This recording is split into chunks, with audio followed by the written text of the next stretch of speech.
Good morning, everyone. A 2-minute warning.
Okay, good morning, and we'll call this Tuesday, January the 21st, 2025 Committee of the Whole meeting to order.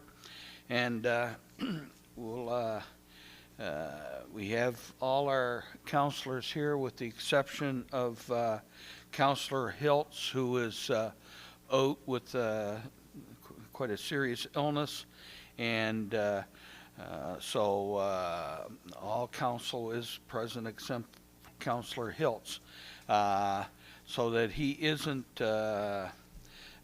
checked as being absent. Can I have a motion, please, to excuse Counselor Hiltz on the basis of his illness? Deputy Mayor Peckford, second by Counselor Best. All those in favor, please press your button.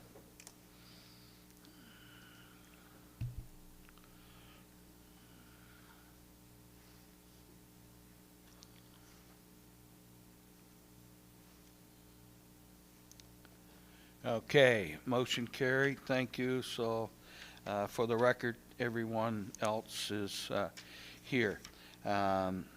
So, we do have an agenda in front of you, Council. Is there any additions that you would like to make to the agenda?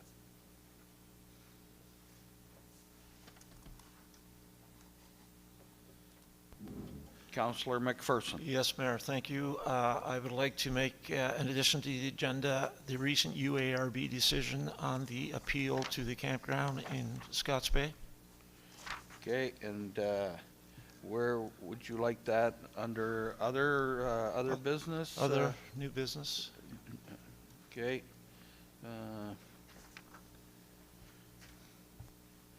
I guess we put that under other business.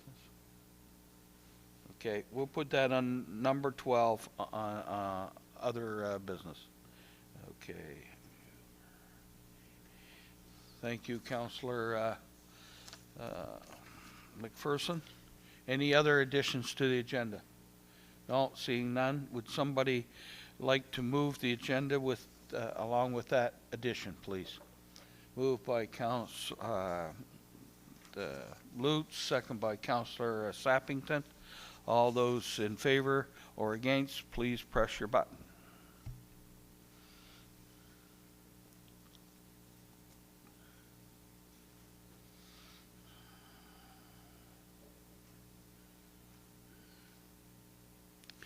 Okay, motion carried.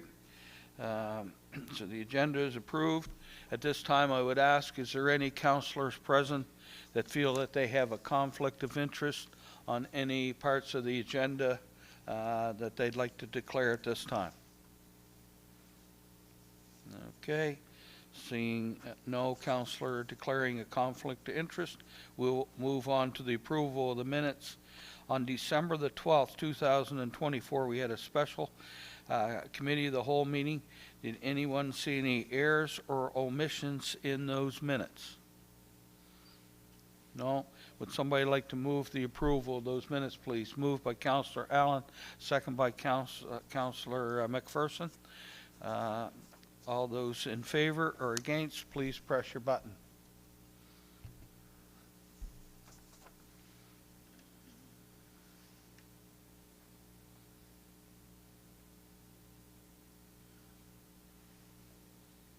Okay, motion carried. Now we're on to the December 17th, 2024 Committee of the Whole. Did anyone see any errors or omissions in those minutes? Okay, would somebody like to move that? Okay, Councillor Harding, second by Councillor Sappington. All those in favor or against, please press your button.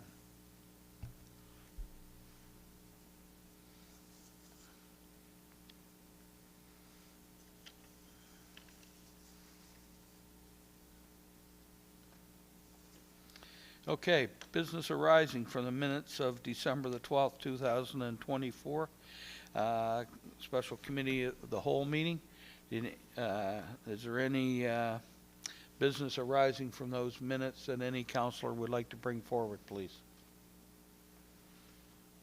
Seeing none, we'll move on to the December 17th, 2024 Committee of the Whole. Is there any business arising coming from that meeting that any councillor would like to bring forward? Seeing none, we'll move on to the presentations part, number 6 of this meeting. Before we start with the presentations, I would like to say on behalf of council, we'd like to welcome everyone here this morning.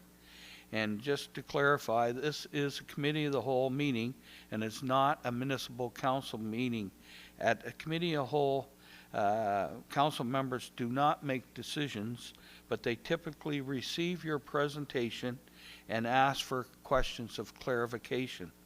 I ask that we have several presentations, that you keep your presentation to a maximum of 15 minutes. And so again, welcome, and we'll proceed with the presentations. So first up, we do have Valley Operation Springboard, using digital twin to boost family farms. Barry Alexander, please come to the podium and your presentation, sir. Thank you very much, Mr. Mayor, and greetings to the council members. I was talking earlier to Council Member McPherson, and we were talking about how fast things change, and it certainly is a breathtaking world. We have a series of things that have happened since the last 10 years when Terry and I started iValley that have been wonderful. We have brought $8 million in federal funding to Kings for broadband development. We brought $60 million to Nova Scotia as a whole for broadband development. We've created, up in Pictou anyway, Canada's largest community network for broadband. And they both go against what we originally started off to do. We wanted to build things that affected people from the use of broadband, but we found that they didn't have broadband. That sort of limits the use of it if you don't have it. So we found ourselves forced to put broadband in place. And as we were doing that, we went into some aspects of the use of broadband. We went into the World Council on City Data competition for first world smart rural region, which we obtained the first gold certification for from that WCCD. And we're pushing forward with new things, new initiatives for the rest of the county now with our next series. So what is a digital twin anyway? It's not really about the technology, although that we hope will be groundbreaking too and will bring reputation to Kings. But what it is more about the economic development and social development of the area. And it's a matter of putting sensors into the fields, onto the farm equipment, into cameras that roam the fields with drones to take a look at the nutrient values that are hitting the plants, the pesticides, the condition of the water in the soil. What you're doing is building a 3D virtual model of what the farm actually is. So everything that goes on at the farm level in a dynamic sense, you can see on your screen in the farm kitchen. So you know what's happening. And the advantage of that is that you can take a look at what your farm now does, take a look at where you want it to go, and use this thing as a time machine to say, if I change this on the digital model, what will happen next year? Or what will happen later this year if I do this kind of fertilizer or that kind of pesticide? And it will make a huge difference in how much money you have to spend doing these things and how much money you're going to get out of the crops, and we'll go into that a little bit later, when you leap into the future and start the harvest. So our farmers will be able to understand their built environment and they will control it from their desk. And this is something that is a bit different from what they're doing now. And I'll turn the microphone over to Terry for a second, but the impact here is to use the shrinking value of digital technology, that is more power in a smaller container for cheaper price, to enable the farmer to gain that power. The small family farmer gains power over the impact of technology on large farms. It enables them to step up to the power of a large farm from their desktop. And they move, in a sense, from terrain to tablet. And it's a huge increase in profit and profitability for them. Terry, can I ask you to come up? Thank you, Barry. Mr. Mayor, councilors, pleasure to be here. And as Barry's saying, we want to put some focus on technology on the farm, and in particular the small family farm. And in Nova Scotia and other areas of Canada, that is exactly what it is. It is a family farm. And as the mayor and I were talking not too long ago, a lot of the traditional old farms here have disappeared. And so a lot of the orchards that I used to pick apples at growing up, I'm from Cambridge. I grew up here. The valley's my home. And so we're trying to give back to the valley in as much as we can, and in the knowledge we've gained over the years, and how we apply our experience with that. So digital technology on farms are growing immensely, and digital twinning is growing immensely. The whole province of Ontario has taken on a digital twin project to understand utilities and to better map its utilities, because they face some $90 million a year in wrong digs, and mitigating that because of improper technology not being used to understand where things are buried. Historically, things have been buried a long time, but on the farms, same thing. You have technology in the fields, irrigation in the fields, all kinds of other technology in the fields that need to be monitored. When you take a look at the Annapolis Valley and all over, and out of COP29, for example, more and more emphasis, along with the World Economic Forum, is being put onto farms, because farms are feeding the world.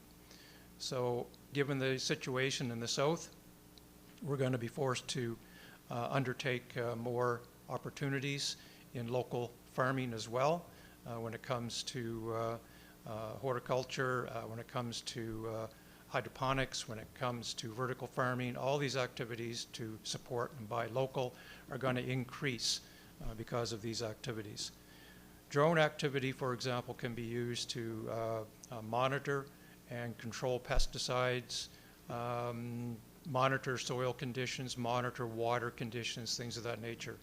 Unique to the Annapolis Valley is CFB Greenwood, however, and there is a no drone flying area. You have to have a special license in order to operate drones in the Annapolis Valley because of that. No different than Comox in Vancouver Island, and of course Greenwood and Comox are the two new military drone areas for Canada. And one of the things that we've just done is completed a fiber optic design for the town of Comox in order to mitigate some of that drone activity in the town of Comox in BC. So we're involved in all kinds of aspects and applications of technologies where they need to be, but one of the things coming out of the Annapolis Valley here when we created the Valley Community Fiber Network was how do we make best use of that technology in order to reap the economic benefit of it as well. So when you get into fiber to the farm, other technologies on the farm, networking on the farm, through Internet of Things technology, you can start to harness data in such a way using artificial intelligence in order to apply analytics in order to understand the farm better. So the three factors being soil, water, and climate. We all know the effects of climate and how that's impacted the local surrounding area, in particular in Wolfville and Kentville and other areas over the past few years. So how do we get in front of that to better monitor the climate and the effects of it? So when you take a look at farming, small farms are inherent here. And when you take a look at what's going on with the new interchange going on in the 101 into the Annapolis Valley First Nations, into Michelin, into the Webster's farm, which I grew up and with the Websters and the like, and my father still interacts with them directly in order to manage the cemetery sites here in the valley. So it's evolutionary process goes on and on and on, but the fact that the family farm is becoming so important, we're seeing decline in soil conditions, greening needs to be taken into more consideration. We need to optimize the fields that are there at the moment, and technology can help us do that. You want to move on to, or I guess I can do it here. So some of the aspects of what we're talking about, artificial intelligence, and like in creating the internet, it was created for good. It wasn't created for bad. Artificial intelligence is the same. It's being created mostly for good. We don't want to see it in the wrong hands, but technology always ends up in the wrong hands as well. So if we apply it directly to something that's important to families, important to the local economy, that's where we get into the use of using this technology to do proper analytics for the farm, but also other industries as we move forward as well. Specialized drones can now do the work of 3 days of small farm tractors in a matter of 3 to 6 hours. So inherently you gain a lot of operational capability and monitoring capability by the use of current technologies. When you take a look at networking is inherent to all of this activity. You need to be able to not only access weather data, for example, which all farms do now. The other thing is how do you manage all of the soil technology data, all of the water level technology, working with, for example, in orchards here, you're working with fire blight and black blight. How do you mitigate these effects? So much is going on the farm, and data is critical. It's getting to the point where you need a network on the farm in order to handle this data. And with today's technology and all cloud-based things, you need to have edge computing on the farm as well in order to take a look at this data in real time. And that's what sensory technology can do. You're not only working with historical data, but you're now working with real-time data on the farm in order to understand your best action of that day. Some of the sectors that we've taken a look at to date are vineyards, for example, orchards, Christmas tree operations, but also crop-based operations, and others as well. But these farms here are the ones that are telling us that, yes, they can see this being of direct benefit to them. It's like presenting a virtual picture of the farm day to day as it operates. Even from an operational machinery point of view, you know exactly what's going on with your machinery and can track whether or not you need to do maintenance, repairs, and a more accurate situation as well. Christmas tree industry was a very interesting one because now you can use drone technology as well to automatically measure the height of a tree, pinpoint it, GIS map it, so you don't need to spend time with people on the ground applying pesticides and things of that nature. Your drone can do it for you, and it can also map the tree for harvesting that year. So automatically, you're increasing the efficiency of the farm. Orchards, same thing, not only blight, but you have the bloom, you have the effects of greening in the wintertime, pruning activity. My father was a farmer, and he said, do you want to grow apples or do you want to grow wood? So pruning becomes very critical at this time of year. So you have to understand the farm from all aspects, and that's what digital technology can do, and twinning that environment, like a holographic environment, can do that. And yes, twinning gets into the holographic environment and what you can do and maneuver and see your farm at all different levels. It becomes critical to the insurance industry as well. When you take a look at the insurance on barns, for example, and what's being done there all over the world when it comes to the effects of catastrophic climate in, with the insurance industry. We all know what's going on in California at the moment. So, you know, rule of 5, and this is coming from a grain producer who is now one of the key drone operators here in the valley, Precision Ag. This is one of his rules here, and of course it's by Lipskin. So cost of production, for example, yield per acre, price per unit, harvest, revenue per acre, profit per acre, all these things go into consideration when you're doing farming. The other aspect that a twin can do for you, given the soil conditions, are you raising the proper crop in the environment that you have? And monitoring climate right now, we have actually gained from the early 1900s to now about a month of growing season because of climate change here in the valley. So things that impact the farmer itself. In moving forward and talking to folks, we have been able to get the support of a number of key groups right now.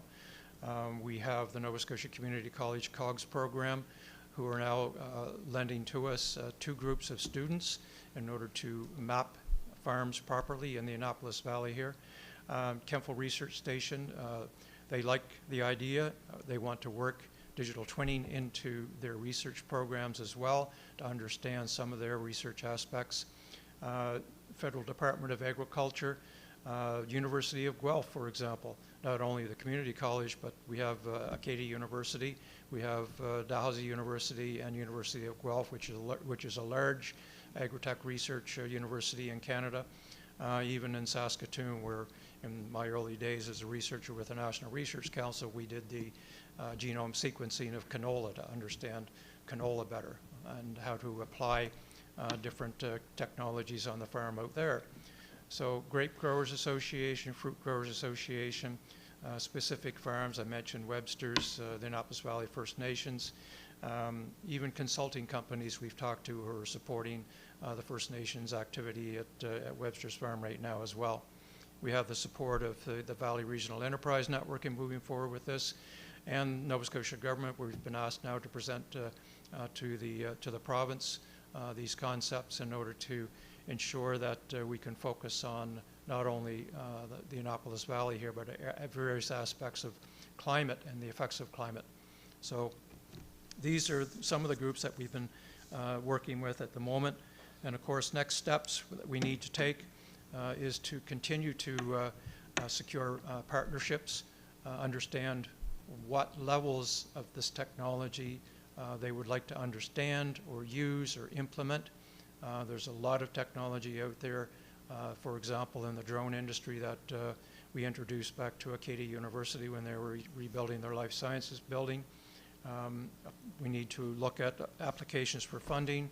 We've been working directly with ACOA as well to understand funding processes. IRAP, for example, Canadian Internet Registration Authority, Department of Agriculture, Agriculture Canada. There's a lot of capability out there that needs to be harnessed for the Annapolis Valley here, and that's what we're trying to put some focus on as well. In particular with IRAP, for example, where you get into technology adoption for any industry that wants to put some effort into it. specific farmers that we're looking for testing the models, that want to be engaged. A lot of the data, for example, some of the farmers are concerned about sovereignty protection, in particular the Annapolis Valley First Nations and other farmers as well. They don't like to share their data, so we need to understand security from a data perspective on the farm, and that's where edge computing comes into play, so that the farmer is in control of the data at all times. So we have to respect that, no different than the health research industry as well, in protecting data there too. So what we're interested in is raising awareness and the consideration of doing digital twinning here in the Annapolis Valley for not only the farmer, but extending into other industry activities as well, for both economic tourism and other capabilities, of which we know is critical in agritourism and other factors as well. Excuse me. So that's the effort we're putting into it, and we're hoping that we have a blessing of the municipality here to come along board this journey with us and go forward from there. So thank you very much. Thank you, and thank you for your good timing. I hate being the bad guy, but I will be. Anyway, we'll open it up if you're available for questions. So does any member of council have any questions to Barry or Terry? Councillor Gates. Thank you, through you, Mr. Mayor. As an apple grower, I do use my drone for picture taking in the spring with the blossoms. Would you have an idea of where the costs might fall, probably based on the amount of service that the farmers request, but what would be an average are you anticipating for your service? Whether it's a service or whether it be considered as a research project in order to get a platform developed specifically for farms is what we're trying to do. Of course, all of this takes funding, and it takes collaboration and a consortium effort in order to do this. Specific costs, whether it be a service cost, whether it be a participatory cost, for example, we don't know yet. And these are some of the things that we need to work through in working directly with farm operators and with the other organizations as well, the associations in particular. So when you're talking drone activity could be done from an individual farmer. It could be an association that looks after the drone and is loaned out to the individual farmers. We need to optimize the best handling of this technology as well. So for example, in the drone industry right now, from Precision Ag, they offer their services to those who want to pay for it. But what they have found, in particular with the forest industry and the Christmas tree industry, is that they saved enough money to pay for a drone in one operation. So that's the advantage of the technology as well. Instead of spending days on the ground, pesticide applications, drone, so that they paid for the cost of the drone in one operation. But remember too that you have to have a special license to operate that drone. You can't just do it willy-nilly on the farm. So especially in a military area. Right. You don't have a number to Councillor Gates' question? No, at this point, no. Okay. There's not a specific number. All right. I'm just telling you all the variables at this point. Thank you. Okay. Do we have any other questions? I got a couple of questions. One, right from the beginning, you had mentioned brought $8 million to Kings County. That's very attractive. Do you have an idea at what cost that was? At what cost? At what cost? You brought in $8 million to the county. That's what the claim was. And what did that cost the county? No, there's no number. Okay. I think it was at the time $1,500 Wow. Well, in support. That's pretty good return. Yes. I mean, it was there. We got the money to supplement the. I think it's a fair question. Network, If you brought in $8 million and it cost $9 million, it wasn't a good deal, right? But if it's 1,500, that's not bad. Right. Anyway, another question that I have in today's request, do you have a specific ask, a particular number in mind, or exactly are you just looking for sort of support, but We're looking for support at this time. yeah, Um, but there's no specific number financially that you're asking for today? No, and this is what we're working through right now. Okay. We will come back with an ask Right, at some point, but okay, until we have the full understanding of the technology, the cost of the technology, who wants to participate, is it research-based or is it going to be technology adoption-based? So some aspects of that we need to understand further. Okay. But All right. in terms of where other technology has been applied to other industries, for example, to develop a digital twin, you're talking about, $4 to $10 million. So it's a varying number depending on how in-depth you want to take Yeah. this. but there's no specific number for us today? Not today. All right, thank you. Good. Well, thank you very much for your presentation, and you're welcome to spend the rest of the morning with us. Thank you. And we're going to move on to the rest of our agenda here, and and so I'll ask for a motion from council to receive the presentation. Moved by Deputy Mayor Peckford, second by Councillor Allen. All those in favor or against, please press your button.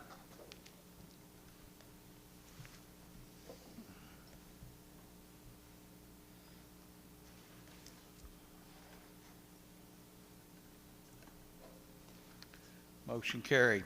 Thank you. And we'll move on to, now we have a presentation from Open Arms Winter Response Outreach Proposal. Leanne Jennings, Executive Director, is making the presentation. Welcome. Thank you, and good morning, Mayor and councilors and staff. It's nice to be back. Just a little bit about me. My name is Leanne Jennings. I'm a professional planner. I worked for the county for 11 years as a planner here, and so it's kind of nice to be back. I see some familiar faces and some new ones too.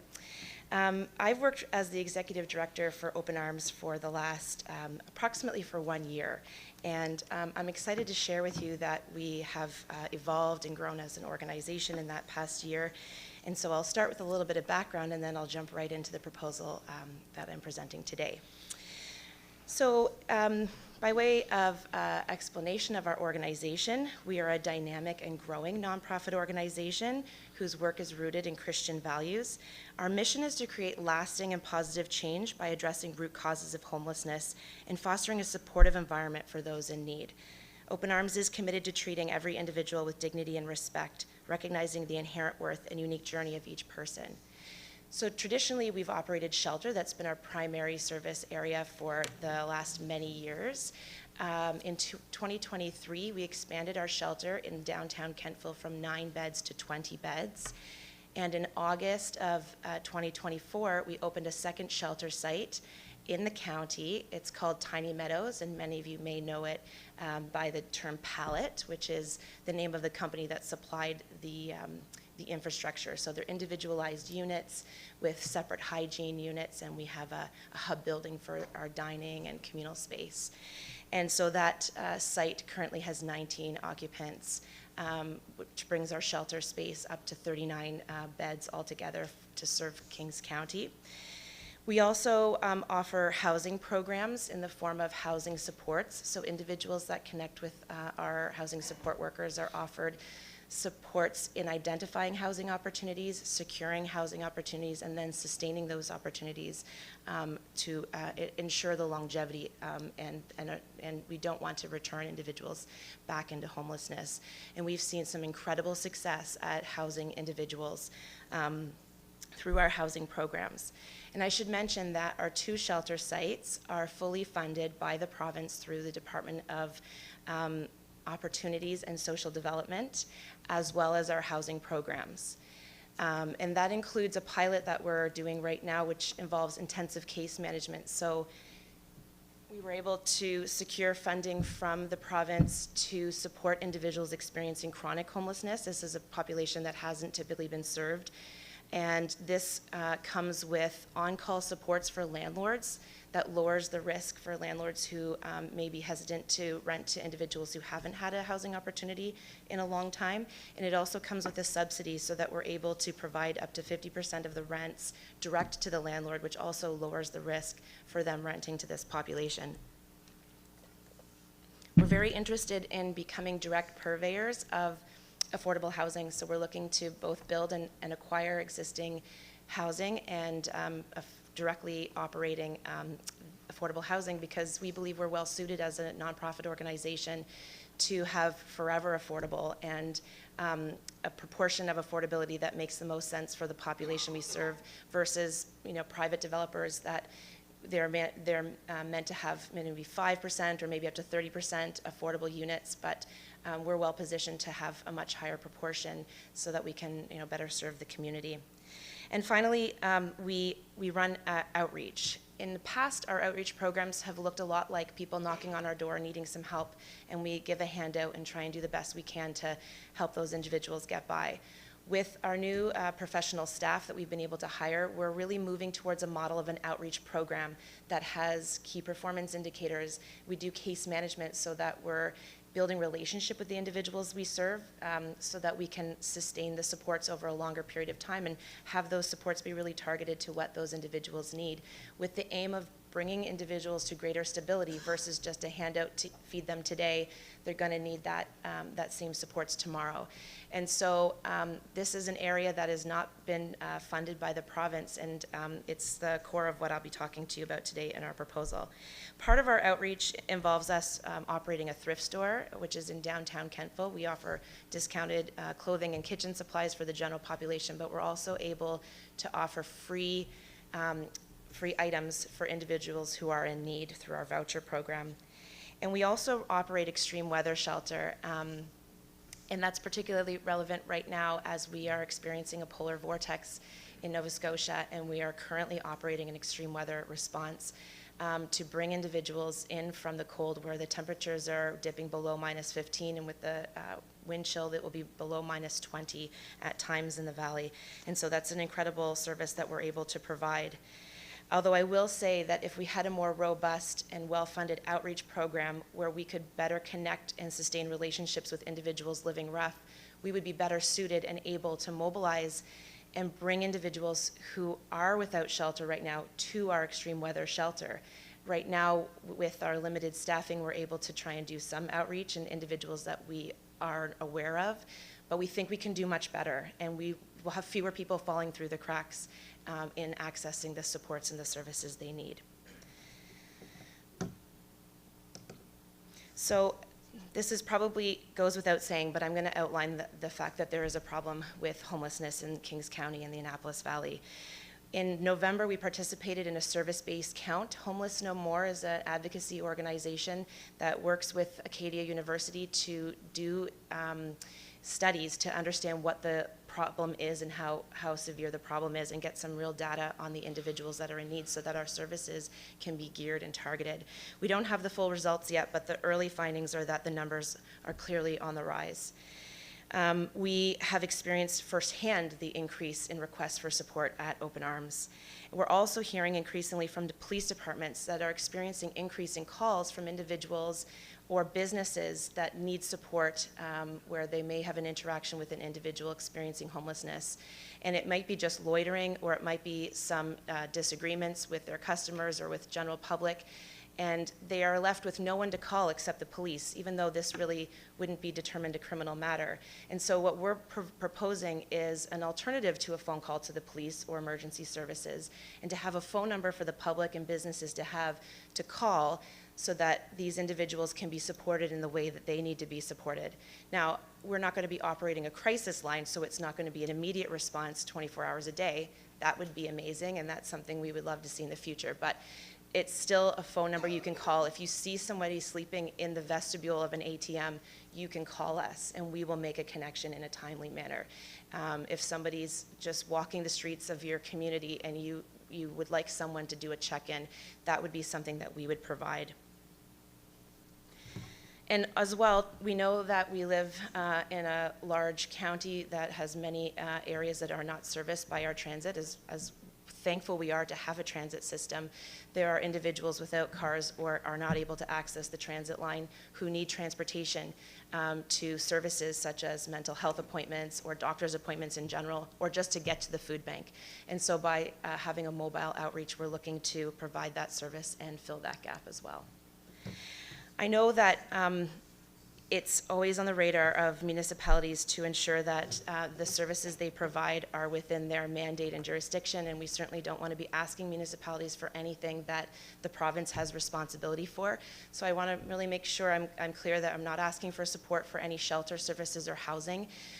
What we're talking about today in our proposal for outreach is a service to individuals and citizens in your community who are in need that are not able to access municipal services currently.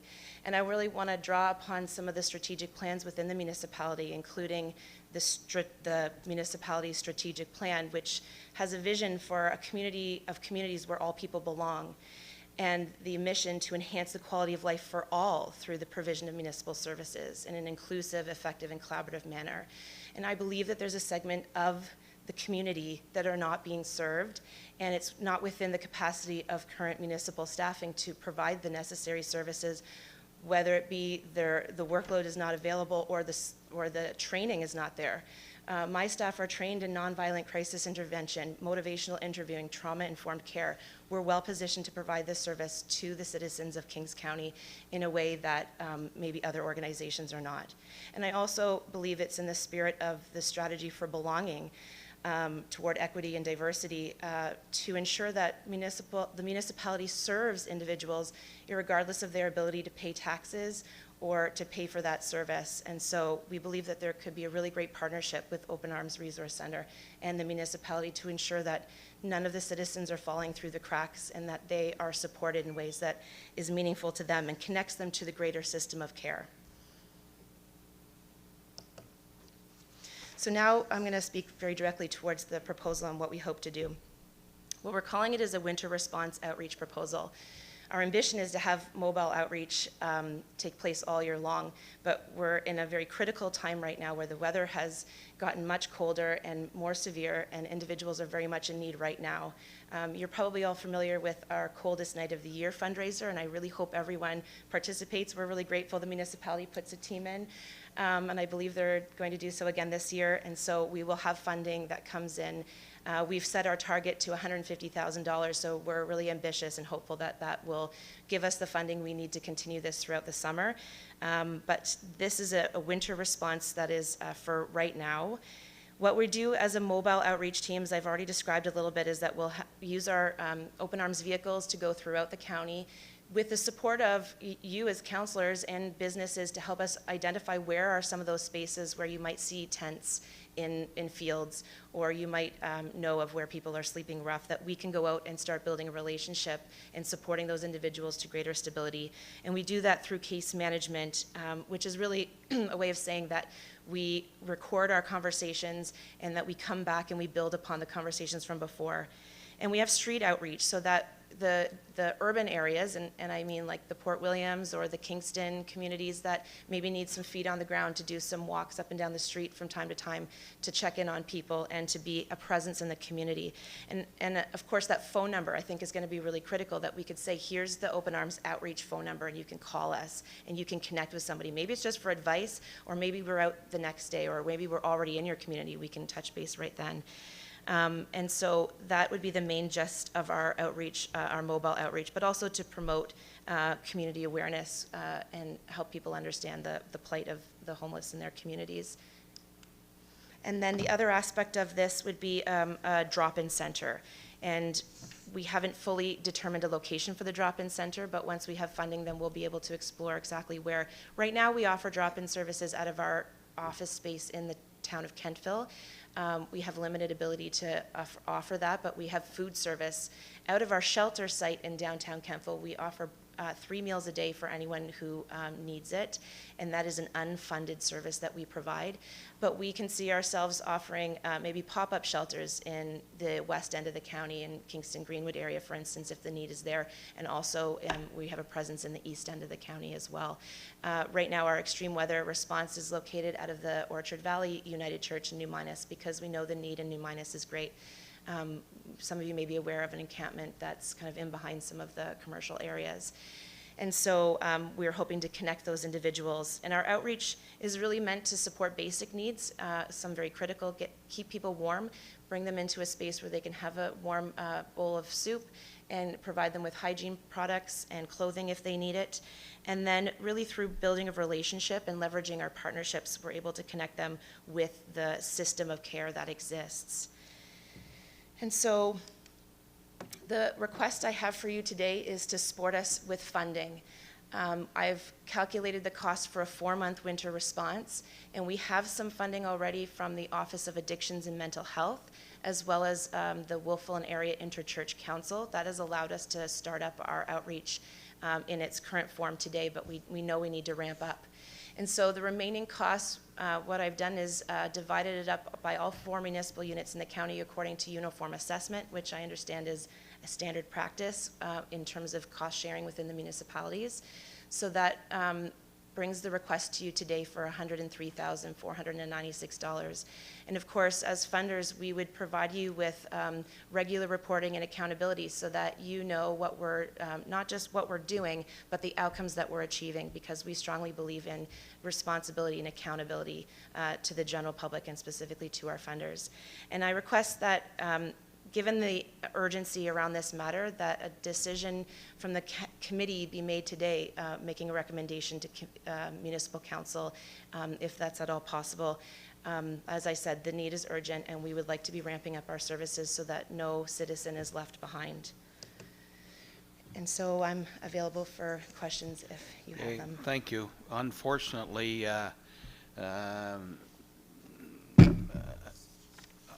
as I stated at the beginning, no decision is made today.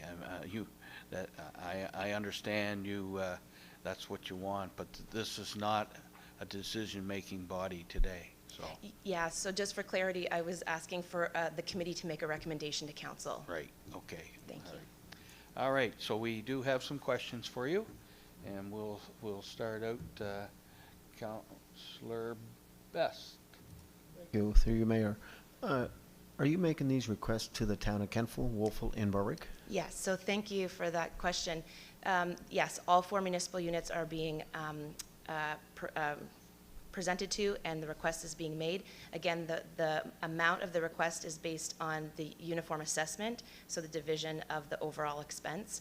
The town of Kentville has made their council advisory committee has made a recommendation to their council to approve the funding, contingent upon other municipal units coming on board. Just one more follow-up question. Do you know how much request are you hunting for Kentville, Wolfville, and Berwick? Roughly. So again, dividing the total cost by uniform assessment, the amount is approximately $14,000 to town of Kentville, about $13,000 to the town of Wolfville, because their assessments are very similar, and approximately $4,500 to the town of Berwick. And that's all in the report, I believe, if you wanted to take a look.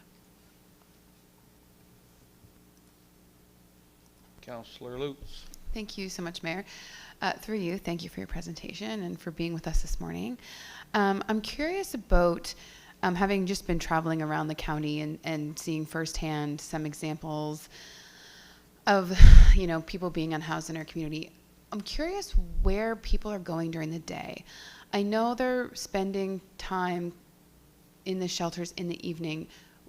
Can you just explain to me and council, I guess, like how it works when someone accesses the shelter for the evening, and then what happens to them during the day, and that just like a day in the life, kind of, because anyway, I'll stop there. Thanks. Okay, so that's interesting. So our 2 shelter sites that currently have capacity for 39 individuals operate 24/7. So no one must leave the shelter site at any point during the day. They leave voluntarily to go about their days doing any number of things. Increasingly, we're finding that we serve individuals who work, and so they're going off to work during the day. The face and the demographic of those experiencing homelessness is changing drastically, and it's incredibly diverse. So it's really not, I'm not able to sort of say this is typical and this is standard, because it is not typical, any one person.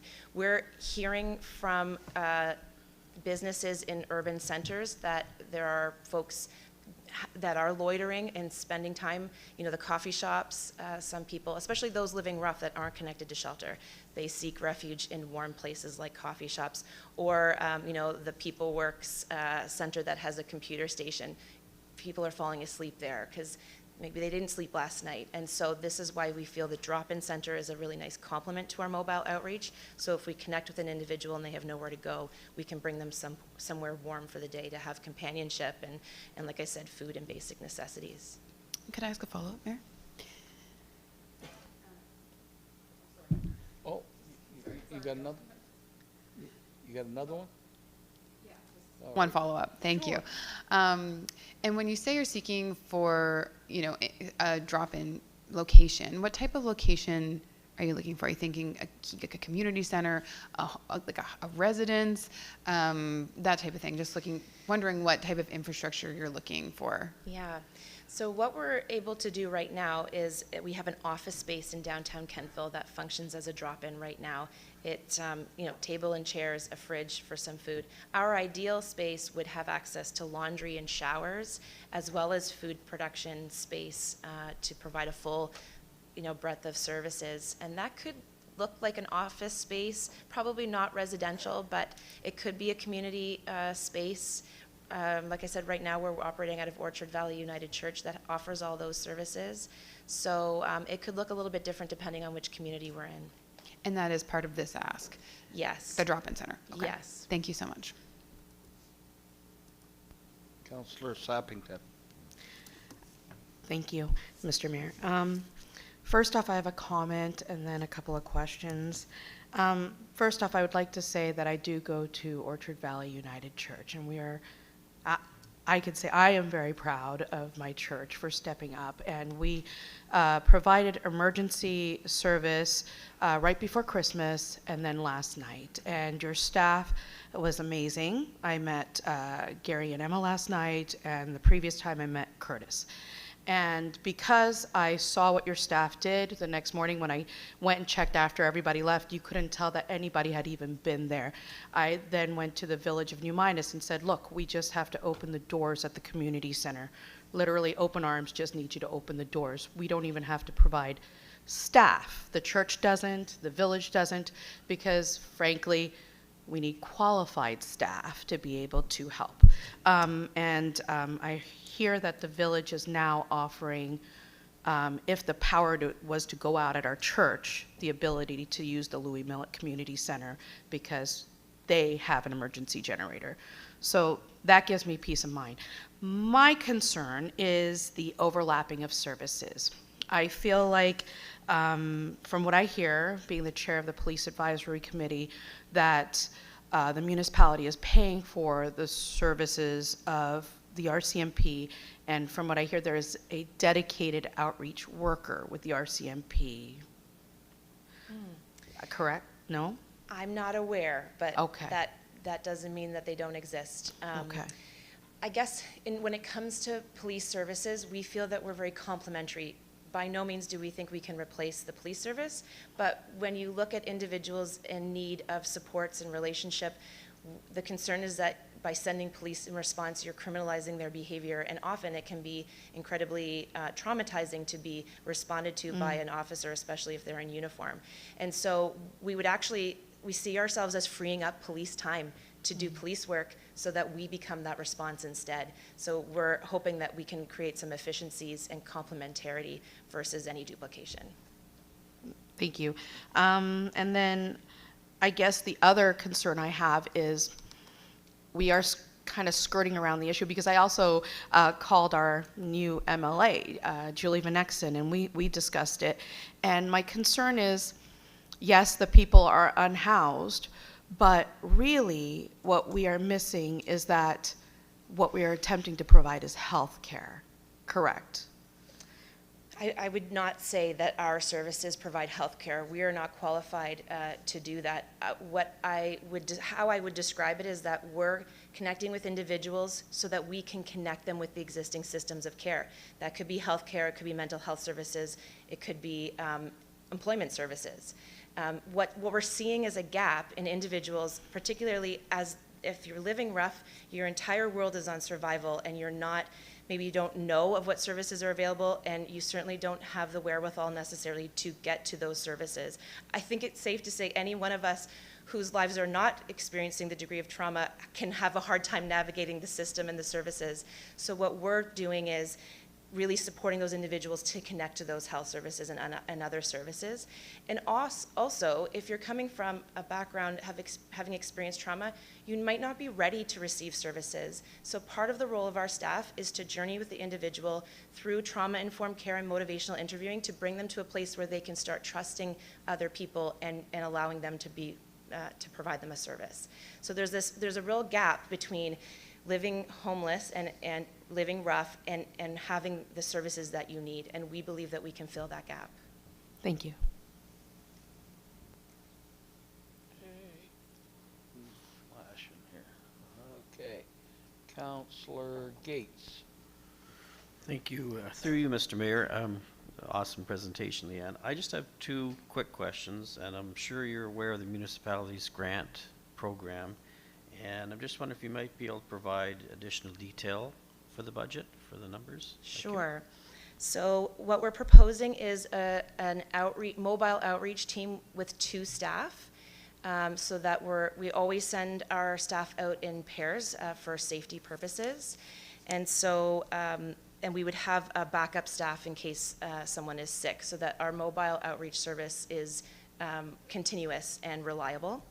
And also, what we've proposed right now is for a daytime service, but we've heard from others that there may be value in us having an evening hours as well, that could actually be serving the community better. So we would be open to having sort of staggered hours for our mobile outreach. What would be included with that budget is we would use our own vehicles, but we would need to be paying for gas and maintenance of our vehicles, as well as supplies. Harm reduction supplies, basic necessities. Sometimes it's a gift card, sometimes it's direct access to food, etc. The drop-in center, we've allowed for a modest amount of money for a rent or some fee to use a space, as well as staffing. Again, minimum 2 staff with our a small amount of money to cover our management of this program, because we would have a dedicated manager. As well as just, again, supplies for the drop-in center as well. And I believe that basically constitutes the budget. It's pretty straightforward.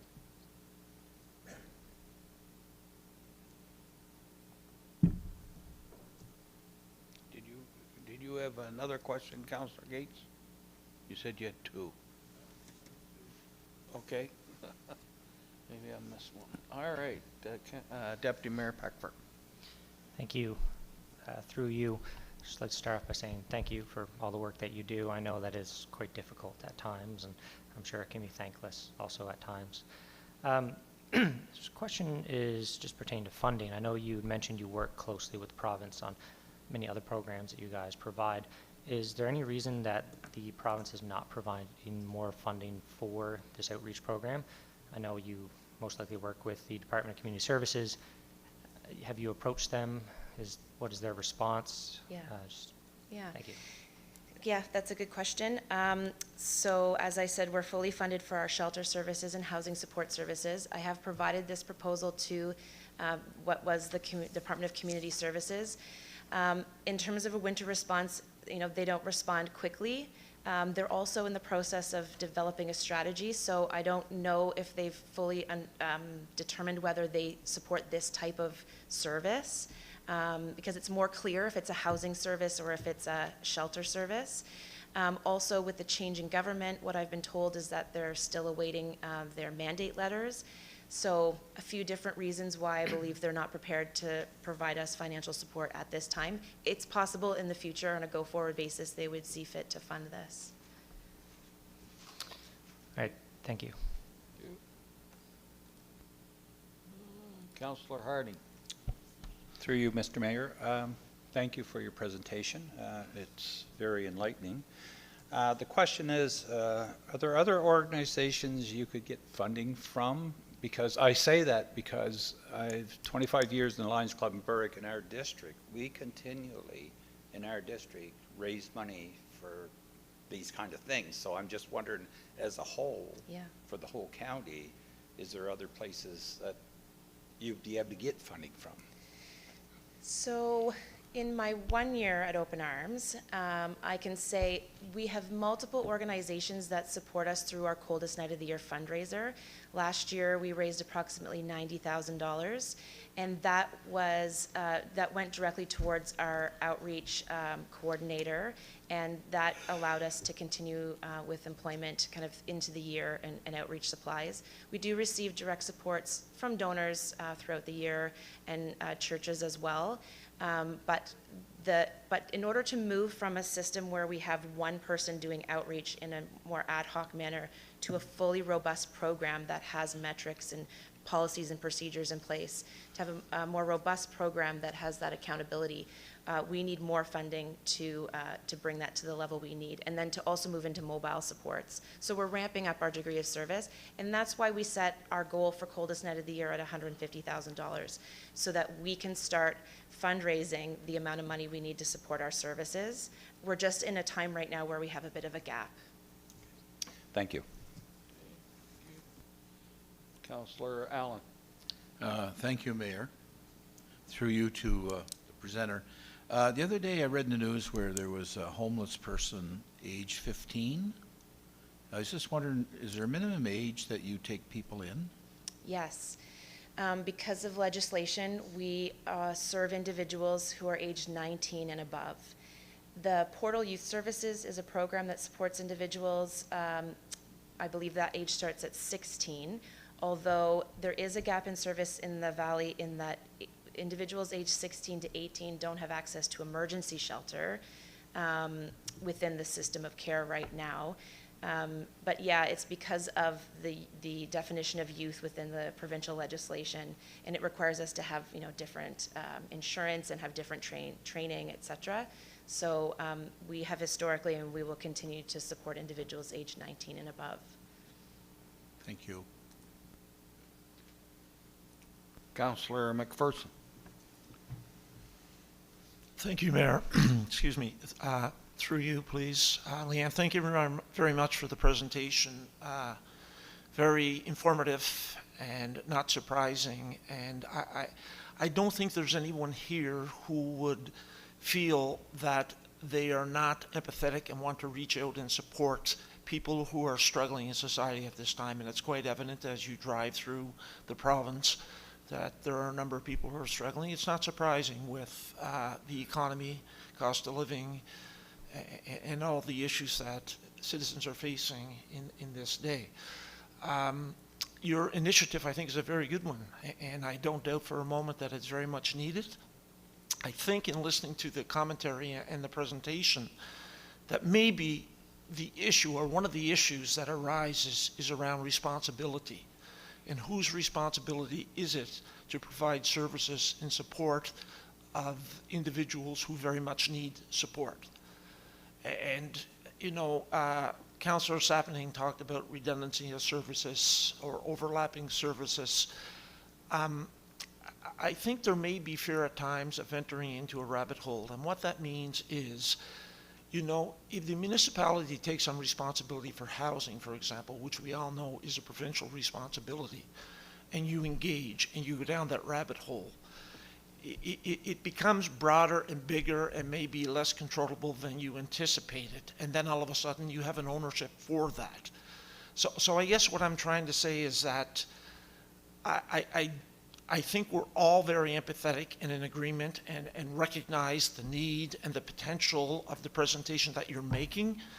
But I think some of us, or many of us, would have a concern about taking on jurisdictions that don't belong to us and what that may lead towards, and that causes a great hesitation. So I'm looking for some clarity on your ask, your Sure.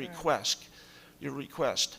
Are you looking for emergency funding for 1 year while you figure out the service and figure out who is responsible and who should be paying it based on a time crunch? Evidently, it's cold, it's winter, you're trying to get through this winter.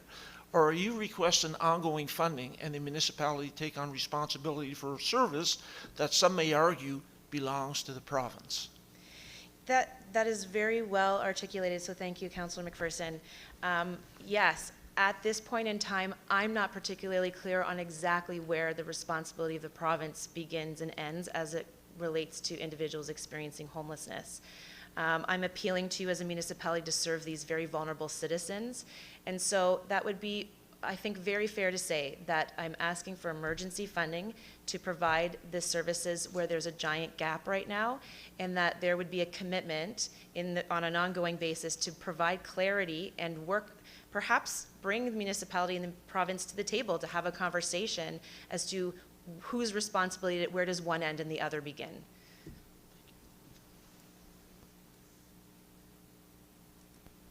Councillor Lutz. Thank you, Mayor.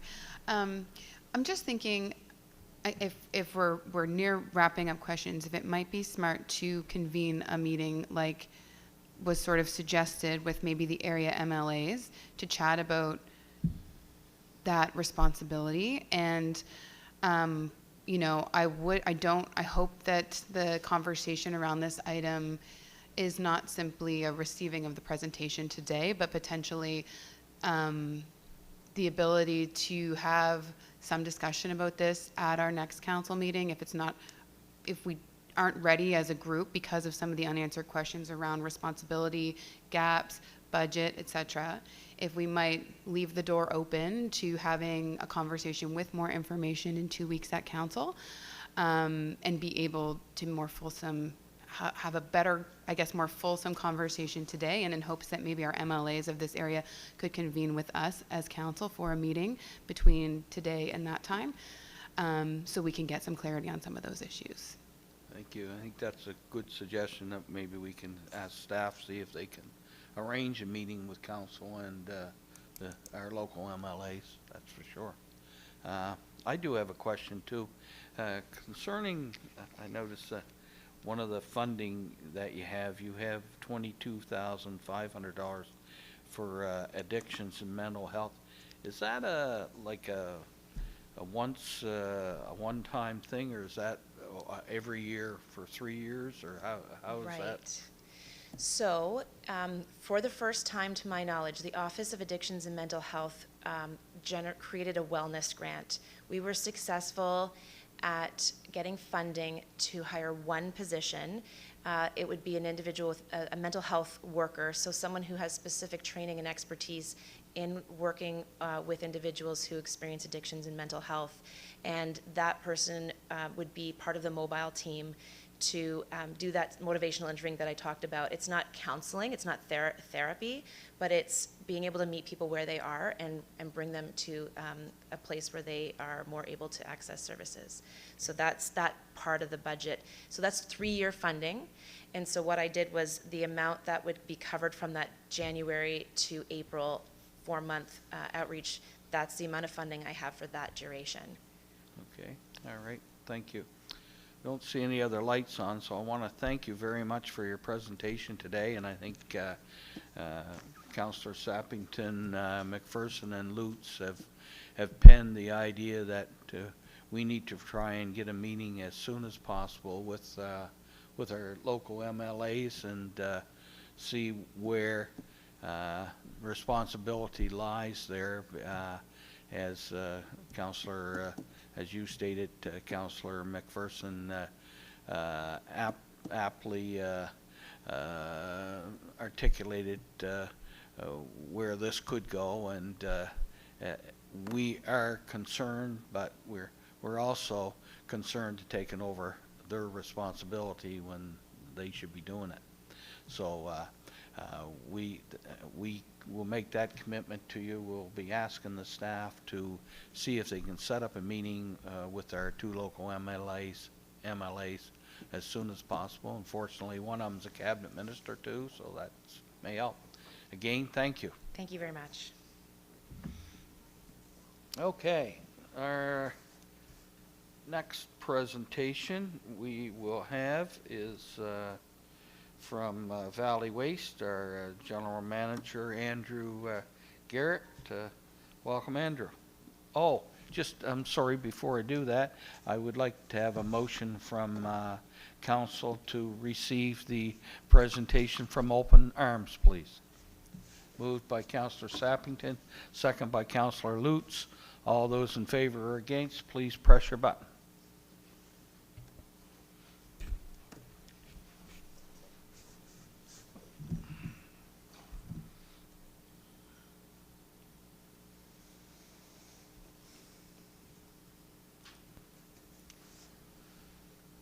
Sorry, Mayor, I had a quick note on that motion before we, if you don't mind. Sure. Thank you. I just meant to get it in before we called the vote. Just that I'm hoping that we can have this conversation at our next council meeting as well, just to check back in so that anyone following along will have an indication of where we're heading with this item. Well, you have lots of opportunity to put it on the agenda, Councillor. Perfect. Thank you. All right. Mr. Garrett. Great. You're Thank you, on. Mayor. Thank you, Mayor, and thank you, Council, for having me today. I'll be sharing our proposed operating and capital budget for Valley Waste for fiscal 2026. It's a bit complicated, so I'll try to walk through it under a brief amount of time, but it might take a little bit of explaining some of the key items. But so Valley Waste, we do provide internally these following services. We operate 2 transfer stations, so one here just in the Kentville Industrial Park, and then one in Lawrencetown in Annapolis County. We also provide education and enforcement throughout the Valley region through internal staff, and then we basically administer a lot of private contracts. Everything else is all private contracts. Most of the services provided are contracts that we put out into the private sector and the ward, and then we oversee those. So roughly 2/3 of our costs are all tied in to private contracts. And I'll go over each of these and where we're changing from year to year. So on this table, it's really demonstrating 2 items. So one is our forecast for the rest of the year, which is your second column from the left. We're projecting a surplus of around $444,000 for this current fiscal year. And I'll explain where that came from in a few minutes. Next year, we have a big increase, primarily due to a curbside collection contract. It's by far our biggest influence. So it's a $2.6 million increase in our budget, but I really need to point out Annapolis County. So currently Annapolis County is not a member of Valley Waste. They pay us roughly $1 million a year to manage their contracts for them and provide service and manage the materials that we receive. But they pay a private contractor for collection right now separately. Under our proposed budget, we have a region-wide contract that was just awarded. So we actually cover their costs for collection, but they come in as a member, presumably at the end of this pilot project with the IMSA, and pay roughly $2 million of that $2.6 million increase. So the increase isn't really $2.6 million for everyone. For Kings County, we're looking for an increase of $477,000. Okay? So that's one of the major influences on the budget. This here is a waterfall graph that explains our forecast for this year and where it came from, and I'll go into it in more detail on the next slide. But the orange columns, we're saving money or had additional revenue than we had anticipated. That blue column in the middle is where we overspent. So we really overspent on construction demolition and reprocessing, but I'll explain it shortly. So where did that surplus come from? Really, we had $243,000 more revenues at our transfer stations, primarily tipping fee revenues from the private sector. So these are businesses coming into our site. And residential customers as well. But most of that is from construction demolition debris. You've had a lot of buildings come down and be constructed in this region this past few years, but it really went up this year.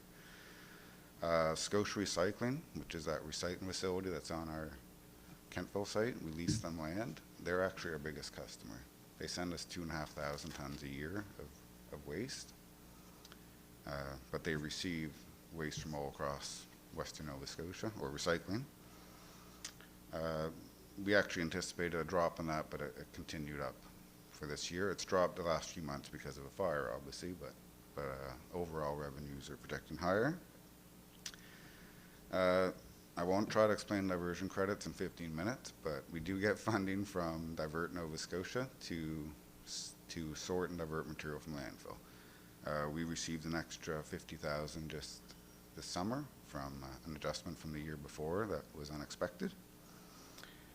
Construction and demolition reprocessing volumes. We shipped out almost 7,000 tons of wood and shingles this year, which is considerable.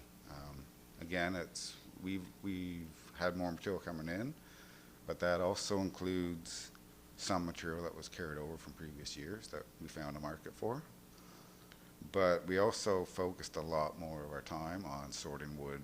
We were sending a lot of that to landfill previously, but we want to divert it from landfill, and it goes to biomass facilities for electricity, so we can do that, which is a better option. Overall, our management center costs were lower, primarily due to staff vacancies, a little bit on fuel and site repairs. And then communication enforcement, we had a vacant position, so that's really, other than that, it was on budget. And our recycling costs were a little bit lower than we had anticipated. So this next one is really our budget to budget. And here's where you're going to really see the big differences and why we're asking for 2.6 million more. So the first big blue column is funding sources. That's really your Annapolis County, what they're paying us this year for managing their contracts and materials for them. Residential collection is 1.6 million. It's actually over 2 million, the increase this year. It's post-COVID is the biggest reason for that, as well as Annapolis County coming in. Our last contract was awarded in 2019 and started on April 1st, 2020. Does anybody know what time that was? It was the beginning of COVID. So we've been running for 5 years really under inflationary costs. So our contractor's been absorbing that. But municipalities that are going to tender now are all seeing significant increases. Equipment's more expensive, labor's more expensive. We went up roughly 18% on collection costs region-wide. Other regions have gone anywhere from 18 to 100% increases. We've seen significant increased costs. And then that orange area is recycling processing. I don't know how well you are familiar with extended producer responsibility, but these are new recycling regulations that begin in December.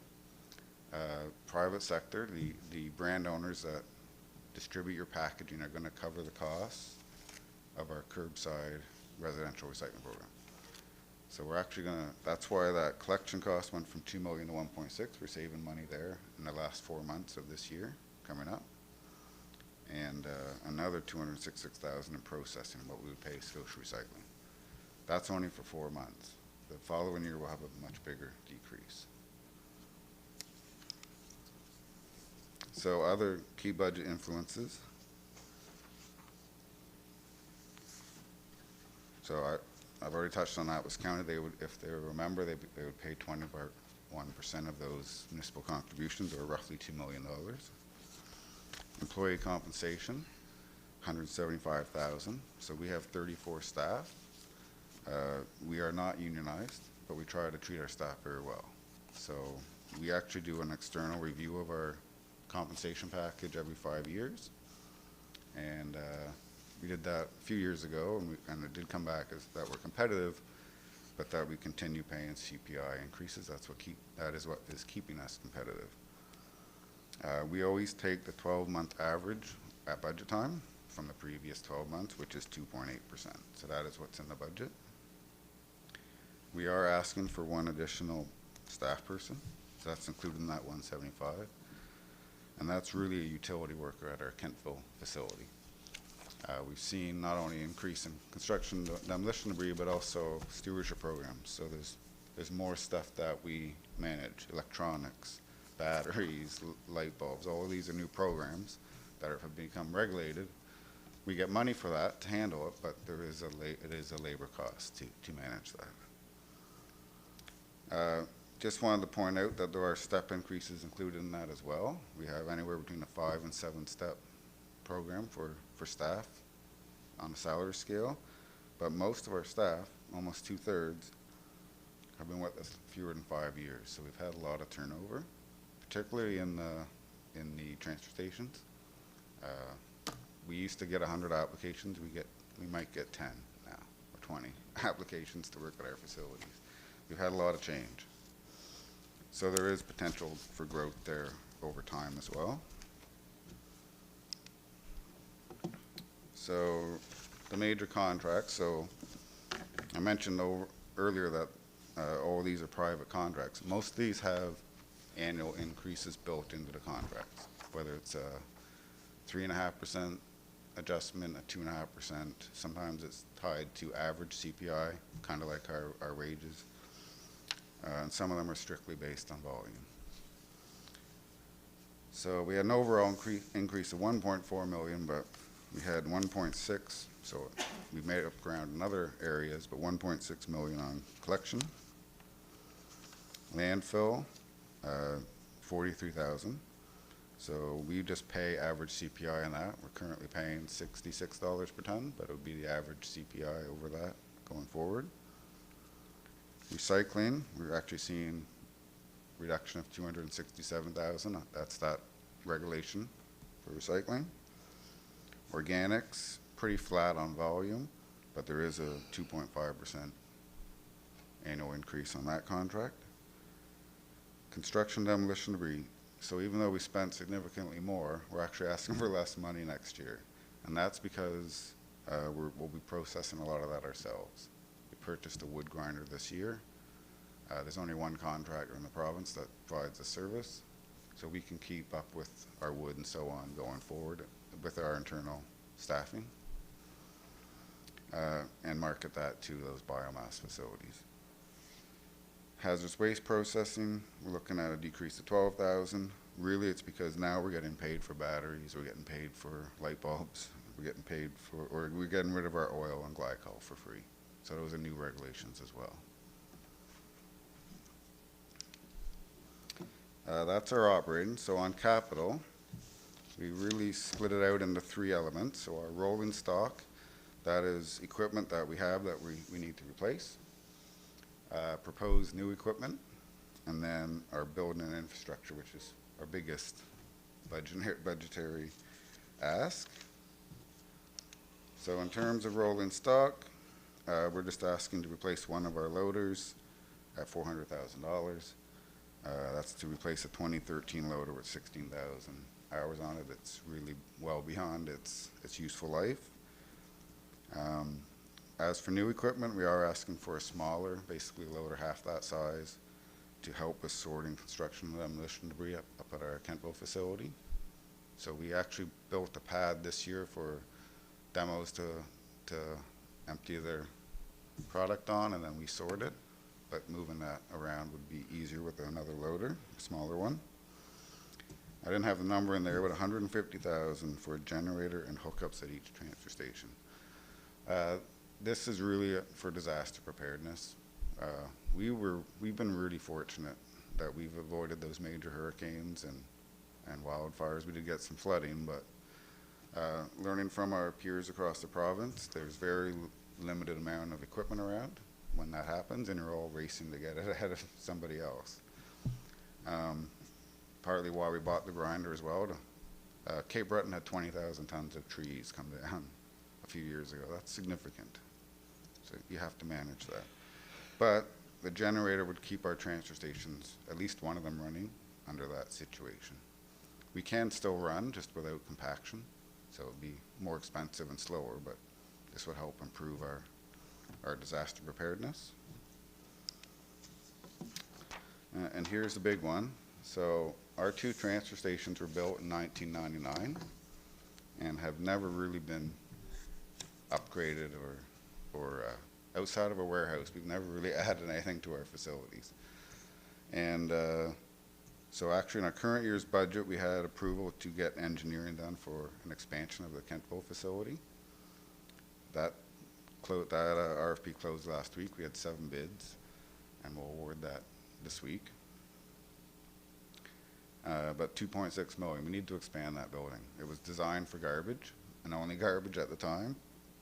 It takes everything. So all those materials that we manage, it's a very tight, congested area. Safety, but also efficiency going forward. So we budgeted 2.6 million.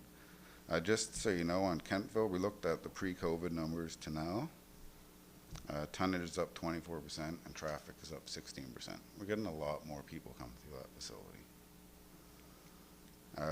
Likewise, current year we have engineering to expand our construction and demolition debris pad.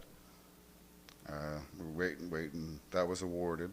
We're just waiting for the plan, but that's $450,000 next year. That's the bad news. The good news is the authority saved for a lot of this. So back when our buildings were first paid off 15 years ago, the authority started to put money aside every year for this, the replacement of the actual transfer stations.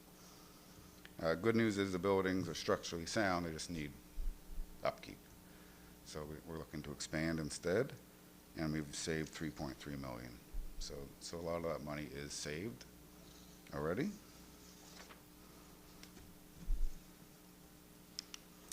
And then our Lawrencetown facility has also been ignored for far too long. We need to replace our hazardous waste building and put a shelter above it. We're doing that currently this year in Kentville.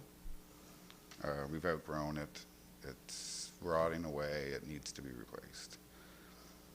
The compaction equipment down there is breaking often. It's down quite often, and it's costing us money every year. We do need to replace that and match it the same as the one as we have in Kentville. Lawrencetown, we get thieves multiple times a week. They're coming mostly picking through our piles and going through stuff, but we've had our pickup truck stolen twice. Fortunately, we have GPS and got it both times. One time the guy was still in it, so that was good. But they're climbing through the back doors, they're climbing over equipment and into our building. So we do want to close that off. That's what that tunnel door would do. But also our warehouse, we don't store much. We store equipment in sea containers that are just not adequate. We need proper storage. But also, all those stewardship programs I mentioned, in Lawrencetown, they don't have shelters, so they do it out in the elements, in the rain, and it's really not the most appropriate way to manage.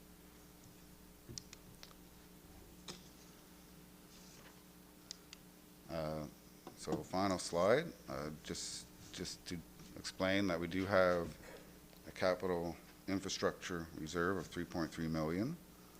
In our budget includes another contribution of 345,000. As per policy, this is the last year of that contribution. Hopefully the board would consider continuing this for next time we need to make upgrades, but currently it is set to expire. And then anytime we sell equipment, so old loaders or old trucks, we actually use that revenue to offset some of our capital costs as well. That has a value of roughly 400,000, but we are looking to buy at least one of those items through that reserve as well. So that's everything I have. Thank you. Any members of council have any questions to Andrew? Councillor Sappington. Thank you, through you, Mayor. I was wondering, that store that you have Yes. at the Kentville location, where does the profits from that store go to? We have the profits. So number one, we don't take donations. We just have our own staff person that we hire full-time to collect material at our site. Yeah. So after people pay tip and fees, they come in, then we decide whether it's good enough to put in a reuse center. So really the revenue from that offsets his cost. We have those costs regardless. Yeah. And we generate roughly 60,000 a year in revenue. That's amazing. I love that. And I've seen other examples where they pretty much have set up a mall next to a landfill. Right, yes. And not only are you able to repurpose perfectly good items that are being thrown away, but also even scrap items can be recreated by artisans or crafters. And so you're also providing revenue sources for Yep. people in the community. Have you thought about maybe expanding upon that and also using it as a way to educate our community and our youth on not throwing away perfectly good Yes. things, or being able to use perfectly good things for even better opportunities? Yes, so this is probably one of my favorite topics. I love the Reuse Center. So we actually do quite a bit of education through it. We bring a lot of kids and adults through it for tours. We get 100 people every weekend at that store, so it's very popular. But we haven't in a few years, but your artists and so on, we actually have a showcase. People come in and bring what they've bought. We have it on display to explain to people what you could do with an old chair, right, or with 3 legs, right? You can still do something quite well with it. And I would love to expand it in the future, but currently, you know, we're asking for a lot already, so maybe in the future we'll ask to maybe make it even bigger. No, I know that that store is a great spot. I know Director Barr's looking for a new ping pong paddle, so he could probably go there. We have those. I'm sure we do. It changes every week what we get. Councillor Gates. Thank you. Through you, Mr. Mayor. I'm not sure I'm looking for a ping pong paddle. Just curious on the tipping charges, what that is for mixed, Sure. and how that might compare to other municipalities. Yep. So we do track that, actually. All municipalities have a shared folder where we all share our tipping fees and so on. So we're kind of just above average overall. Okay. We're $135 a ton. So that's for garbage and mixed construction demolition debris. That's our highest expense. There's lower costs, 105 for recycling and organics. And if you sort your C&D, it's only 75. So there is some incentive there. But overall, I'd say where we're higher is on the residential sector. So we have a minimum fee of $10 no matter what if you come in, unless it's something like hazardous waste, where some regions have that either as free or like a certain amount free every time they come in. Thank you. Yeah. Councillor McPherson. Thank you, Mayor. Through you, just trying to get to the bottom line here, I guess. And first of all, thank you very much for the informative presentation. You can certainly see the complexities of running Valley Waste. There's a lot going on. So I think what I'm reading is the contribution for the municipality of Kings County. You're looking for an increase from approximately $5 million per year to approximately 5.5, so a Yes. 10% increase. Yes. And did I understand that there hasn't been an increase in budget since 2019, 2020? Did I get that No, correctly from you? We've had a few percent every year. We typically have a bigger surplus too, so maybe that would be your overall, but overall we've stayed, you know, over the history of always pretty close to CPI, I will say. Okay. But it does fluctuate from year to year. Okay. And then the question I had, I guess, was around your capital plan and just looking at the extensiveness of that plan, and it kind of makes me wonder, is there a continuous capital expenditure so that you're upgrading on a continuous basis, or for some reason to me, and that's looking with ignorant eyes here, Yeah. that it seems all of a sudden, oops, we better start upgrading a bunch of things, whereby maybe if it were managed on an annual basis, you wouldn't have this big influx happening at the same time. I may be off on that, but. Yeah, no, that's fair, but I will say that we haven't addressed a lot. These have been concerns for a long time, but I think our board's been very supportive of making those, you know, a lot of things were uncertain with Annapolis County, whether that facility would stay where it was, but we're pretty confident we can manage it there. We just need to invest in it more. Thank And you. we've saved for it, so, yeah. Councillor Harding. Through you, Mr. Mayor, great presentation. Just a little clarification on building infrastructure.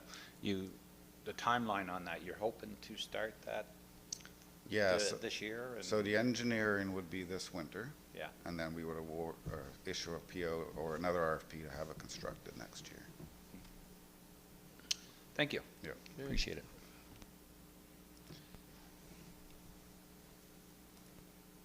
I'd just like to add that, and I know Councillor Sappington spoke about the store, but our group had an opportunity to tour the facility after the last meeting, and I found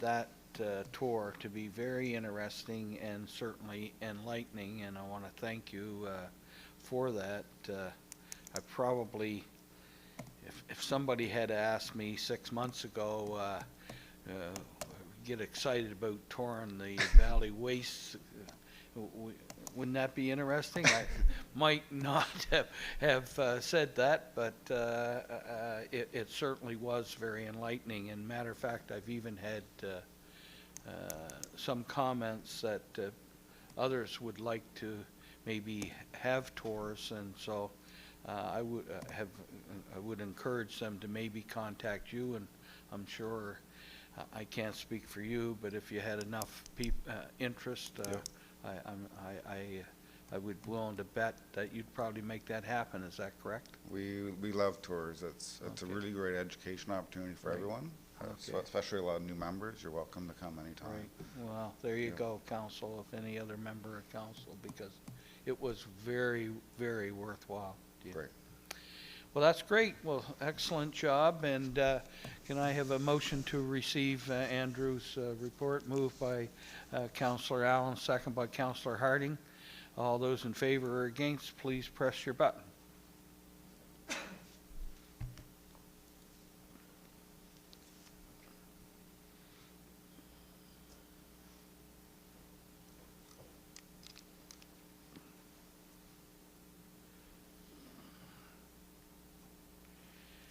Okay, and now some might say, or one person anyway, would say we saved the best to last, but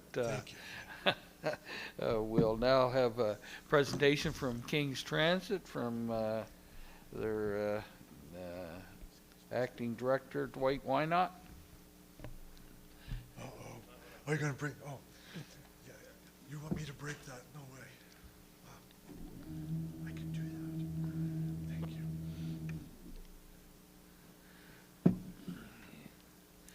And he couldn't figure out what was going on. He hadn't said a word yet, and the CAO decided he wanted to leave. Well, shouldn't be that bad, should it? Yeah. Thanks, Scott. No. Mr. Wynot. Thank you, Mayor, Council. I apologize for the voice. I had surgery a few months ago, and they weren't supposed to touch the vocal cord, but they did. So if you can't hear me, I'll try to speak up, and thanks for raising the table up. So again, thanks for having me today. Again, I'm the acting general manager at this time at King's Transit. So I hope I will be able to answer all of your questions as we go through this. I'm going to switch some slides here. This is from a capital perspective. So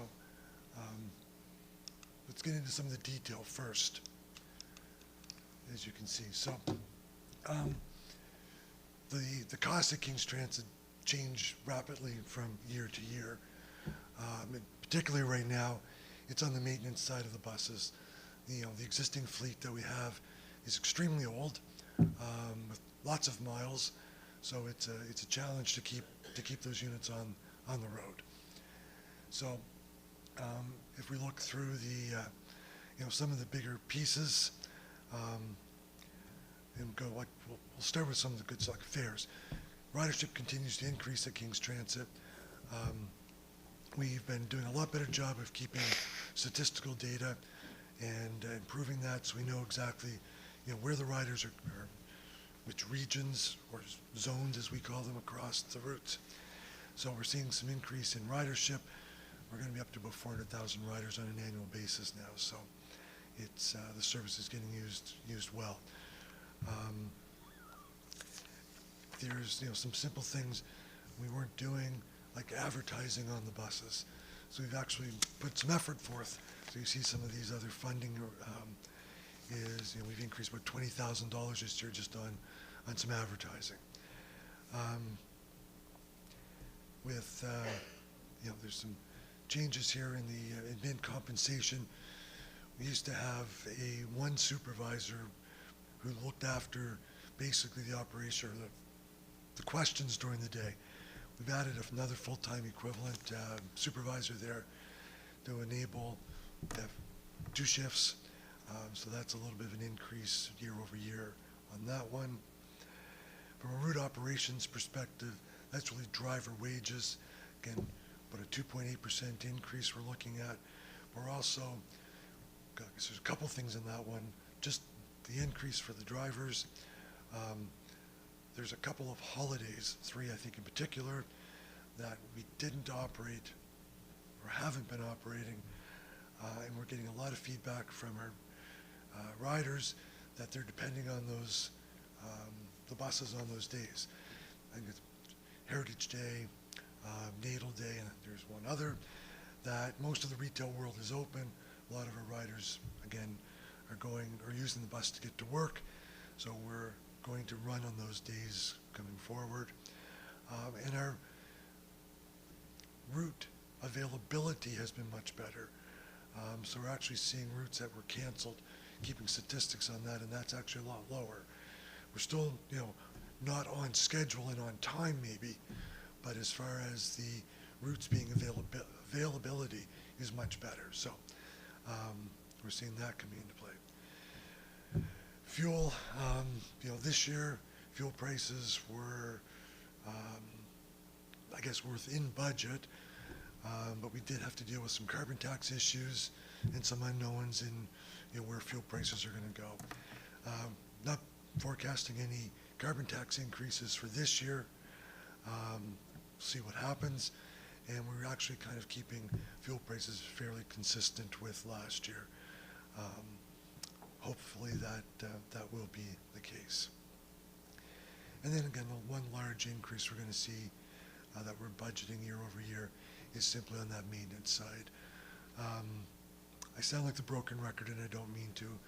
You'll see in the capital plan that there is a plan to make some improvements on that bus side. We just completed one engine replacement. We just had to order another engine for another unit. That is kind of the consistent nightmare that I get from the mechanics on a regular basis. And an engine replacement is going to run somewhere in that $50,000 to $60,000 range per unit. So we purchased a used bus from Durham Transit in Ontario and brought it down. It does need a little bit of work to get it on the road, but that's how critical it is right now. From a bus perspective, to not cancel runs, that's what we've had to do to try to be proactive to make sure that we can continue the service. So that's where we are with some of the sectors or sections of the budget. We're forecasting this year roughly a deficit of about $197,000. There's some things in there. My costs before were being financed through the pilot program. Now that's coming out of the KTA budget. The fuel, we're under budget a little bit, which is a good thing. And that, I guess maybe for some knowledge, Digby and Annapolis are service partners, so they get billed the direct costs of operating the buses in those 2 units. So this year, both of those are seeing a little bit of a higher percentage or allocation of the funds down in those 2 areas. And again, I think we've talked about some of the other things as far as fares being and bus maintenance. So again, this is just another between budget to budget and what we're seeing for next year based on those increases that we're thinking as far as wages, maintenance, and fuel. So again, costs are going to be up again this year a little bit. Fuel, a bit of a saving. Annapolis and Digby both are going to see another increase this year.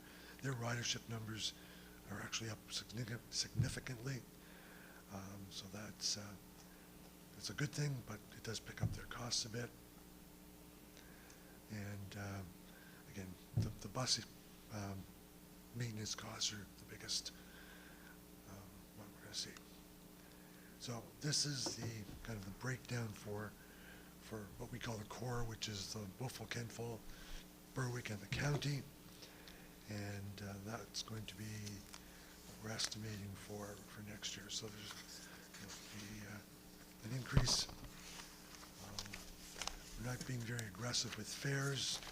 We built a 3 or 4% increase there, but we'll see what transpires. And then, like I say, the rest of it is really just the operational day-to-day costs. So that's where we are from a budget perspective and from an operations perspective. I'm going to flip back to the beginning here if I can. Oh, sorry, these are, okay, did I mess something up? Can I go back to that first slide? Did I go the wrong way? Okay, perfect, thank you. So this is the operational funding. So this is a breakdown between the partners and then again the two service partners with Annapolis and Digby. We can see that where the increases are projected for next year in the operations. So again, you can see on the bottom the core is going to be up about 13.5%. Annapolis is only up a little bit, and Digby's up around the 10% mark too. And that's based on current funding formulas, which is a whole other discussion to get into as we go through the pilot project where we're looking at what the appropriate funding formulas are going to be going forward. And then, again, we're looking for those payments to be made a little bit on not a flat line basis. Our costs are a little bit higher in the first of the year due to insurance and a couple other things. So we're looking at that coming out on an accelerated basis for the first of the year. Okay, I have to apologize because I've got slides out of order here from what I thought they were. So these are the ones we just looked at. So I'm going to slip through these quickly to get to the capital side.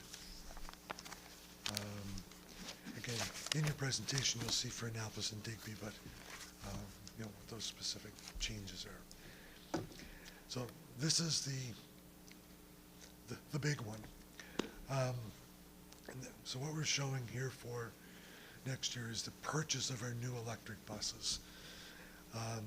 We were fortunate enough to get funding through ICIP, federal government, and provincial government joint funding for the acquisition of zero-emission or electric buses.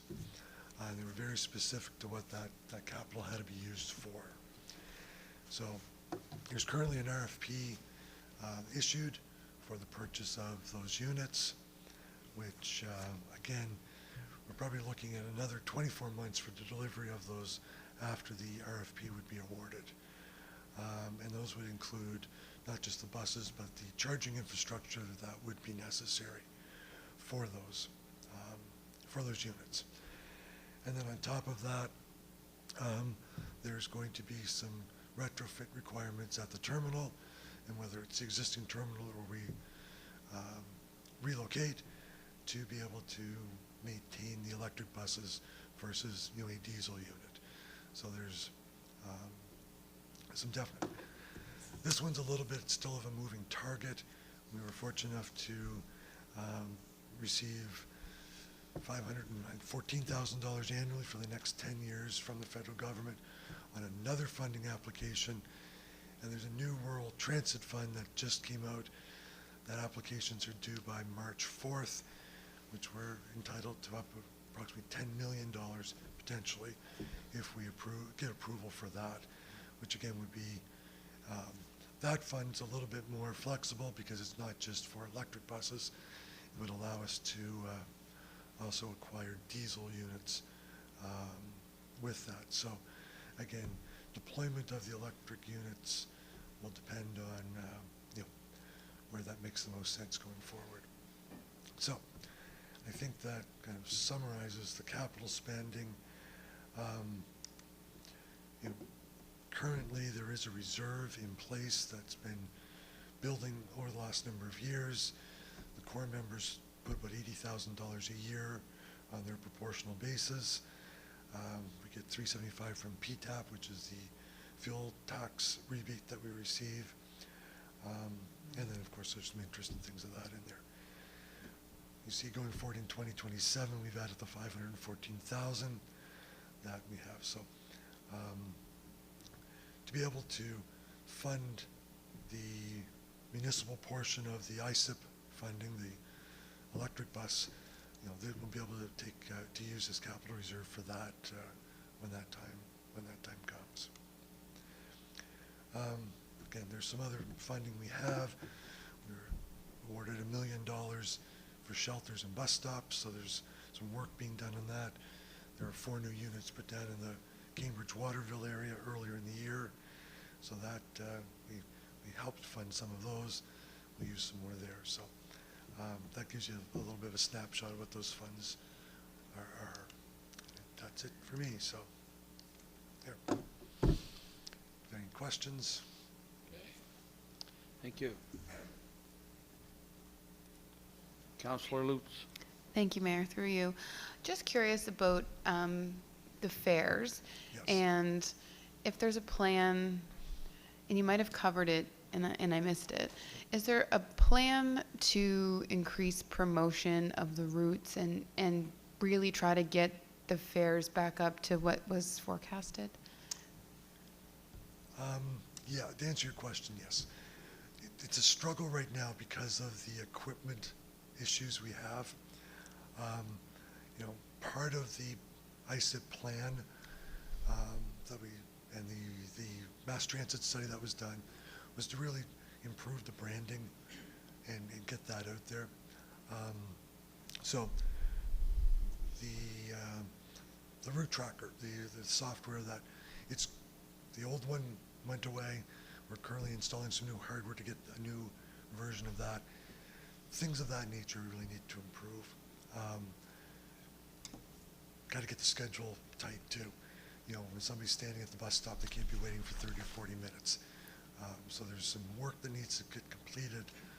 Got a lot of good background work already done to make sure that as the routes and schedules will be adjusted accordingly to make sure that there's a little bit of redundancy built in. So yeah, the hope is to take that 400,000 riders to 800,000. I mean, realistically, and make sure we're servicing the right areas. There are some proposals on some new route additions to make sure we're capturing the population bases and areas like that. Yeah, it just feels like a cart, like a circular. Do you know what I mean? I just feel like you have an impossible job, and I do really appreciate the work King's Transit does in like a very extremely challenging times to run.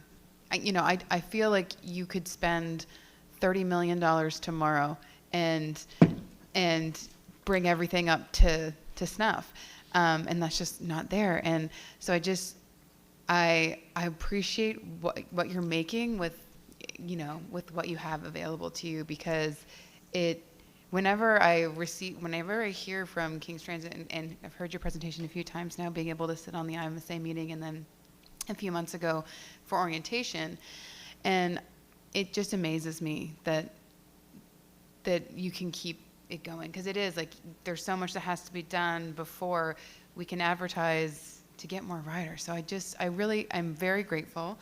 My follow-up is just, how can councillors around this table assist King's Transit and assist you in the work that you're doing? Well, great question. I'm going to go back a step, but I'll finish up with that. Great staff at King's Transit. So I have to say, since I've walked in the door, the maintenance staff, we have 4 mechanics there. They are wizards. They're excellent at their job. They're fantastic folk. The operational people are all new. And I have to say that we got very lucky or fortunate that they're very dedicated, and they do a heck of a job. to try to bring the anxiety levels down a little bit with customers. So that's, King's Transit, I guess, I'll be brutally honest, kind of got ignored for a number of years from a capital investment perspective. And the buses ended up getting to a point of, disarray. Again, there's a bus that went in for safety inspection last week, and we figure we've got about 4 weeks worth of welding to do just to get it back on the road. So safety is a huge issue, and it does take a lot more work. So, from a council perspective, we've got some funding coming. Help us support getting that funding, and we'll try to get as much additional funding as we can. And really, if we can get that, get some new units on the road, then we need to promote it. And just, it's such a great service. I will admit that, 2 years ago, I didn't really realize how and who used King's Transit. And, it's definitely a great service for our area. And when I talk to other transit systems, around Canada in particular, this is very unique. We're a rural system where most places are an urban system. It's a long run from Grand Pré to Weymouth when you think about it. And so again, just if my biggest ask was just, I guess, a little patience, but if you can keep the support coming, we're going to fix this. It's going to be a really nice service for the municipalities to have. Thank you.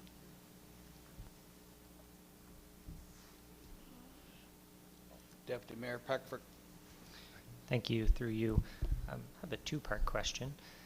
First, just what's the average life expectancy of the diesel engines in the buses, and how does that compare to the new electric buses that we're going to be purchasing? And then in regards to maintenance on that, assume that we do a fair amount of maintenance ourselves in-house on the current buses. The new electric ones, are we going to have the capabilities to fix those ourselves here, or are we going to have to outsource most of that? Okay, on the diesel buses, again, if you go to CUDA, which is the Canadian Transit System, 10 years probably on a diesel unit before it hits the end of its useful life. We're pushing 17 years on most of our, on our units now, kind of the average. 1 million kilometers, we're 2 million kilometers. So, we've pushed the limits. And it's not just engines, as I just said, we're even starting to see some structural failures. Ironically, that's even on some of the newer units that we're seeing these structural failures or issues that we need to deal with. Electric buses, again, it's a very different unit. There's not a lot of statistics out there to answer your first question as far as what the useful life is going to be. These are now just getting in the marketplace, and what we're being told is a lot longer because there's less wear parts. So we'll see what happens. The second part of your question, we will be able to do still a lot of the maintenance in-house, but we're probably going to have some, I'll pick an electrical engineer almost on a consulting basis or call that would be able to come in and help us diagnose some of those more, technical pieces. But, brakes, shocks, all those other things we'll still be able to do in-house, ourselves. Thank you. Councillor Harding. Through you, Mr. Mayor. Just a question of, do we know when the electric buses will be here on the ground? And second part of the question, will we have the infrastructure ready to go the day they arrive in Kings County? Lessons learned. That is the plan, is to have the infrastructure in place, yes. Again, it's that cart before the horse scenario. Once we know what the units are and what the ranges are going to be from those units, then we'll be able to actually site where the charging stations have to be, if they're going to be en route or whether they can be back at the terminal. So that's the delivery time from we've 2 manufacturers that responded to the RFP at this point. We're still answering some questions. What best I can get from them is 18 to 24 month delivery. So if we were to order them tomorrow, we're still looking at, it's a good 24 months. Very close.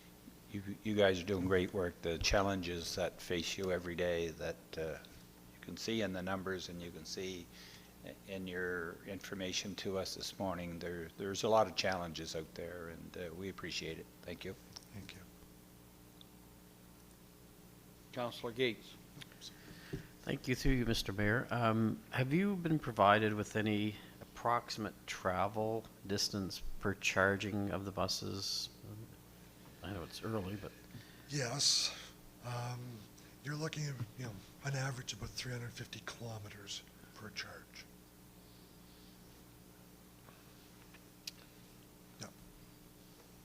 Well, great presentation, Dwight, and I guess everyone's well aware that you and your staff are doing a great Band-Aid treatment, but you're doing it well, and that's, Thank you. it appears to, around this horseshoe, well appreciated. So at this time, I would ask if a member of council would like to make a motion to receive the transit report. Councillor McPherson, second by Councillor Allen.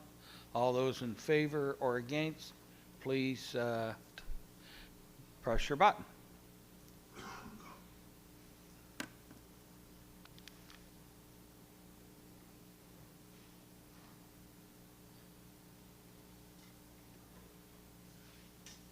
Motion carried, and at this time I'll call a 10-minute recess. So we will be starting again exactly at 10 after.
Okay, we'll call the meeting back to order, and we have a presentation from Deputy CAO Frost on the addition to reserve at the Annapolis Valley First Nations.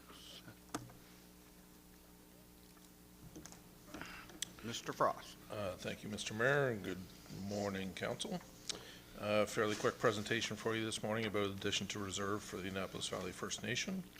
I'll just point out that some of the language that we use when we talk about this is kind of stuck in colonial language, and it's not necessarily language that we would want to use, but it's important to note that that is the case.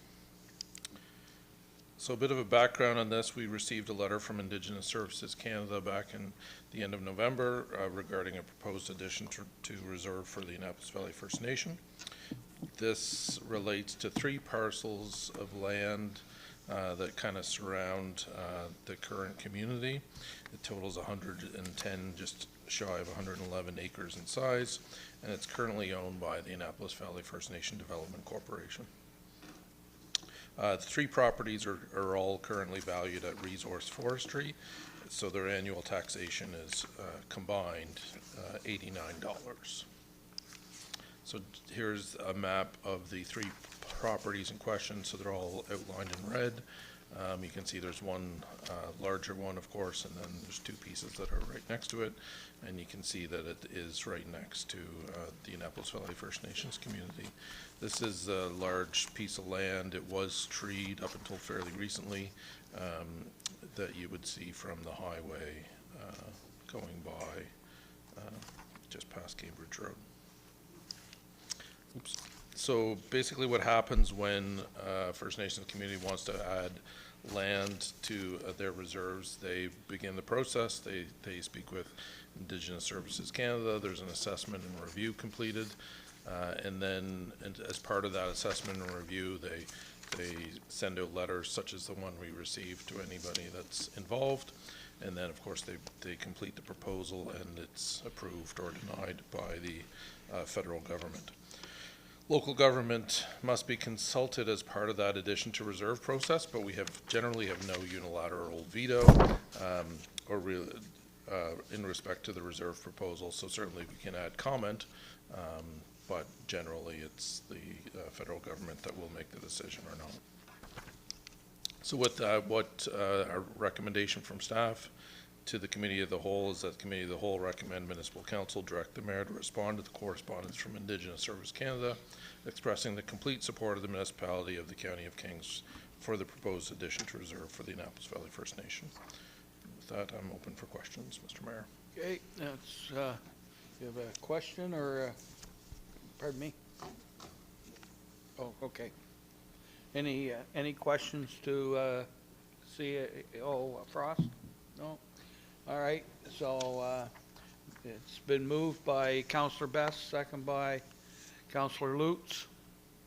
Any further discussion? All those in favor or against, please press your button.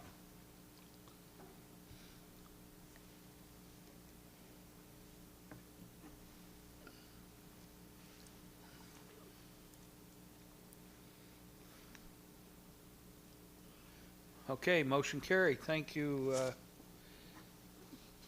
Rob. And we'll move on now to Development Services fees policy amendments for permit application fees for residential units and residential solar projects. And Manager Burgess presenting.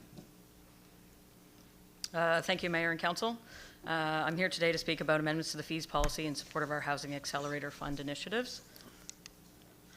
The recommendation in this request for a decision is that Committee of the Whole recommend Municipal Council give 7 days notice per Section 48(1) of the Municipal Government Act to amend policy FIN-05-003 fees as detailed in the January 21, 2025 request for decision. So to provide a little background and a refresher, an application was submitted to Canada Mortgage and Housing Corporation by the municipality in August of 2023 for funding from the Housing Accelerator Fund program, a program aimed at removing barriers and to support the development of new, affordable, inclusive, equitable, and climate resilient communities. Funds from the program are in part intended to be used for the administration of project initiatives. In February 2024, we were awarded $5.9 million through the program. The funds will be distributed in 4 installments over a 3-year period, conditional on the municipality completing our 7 project initiatives and reaching our growth targets for residential units. Today's focus is on project initiative number 6, which is to investigate and implement incentive and disincentive programs to encourage rapid development of new housing. Milestones under this initiative are incentives to encourage higher density forms of housing and to encourage low carbon and climate resilient communities.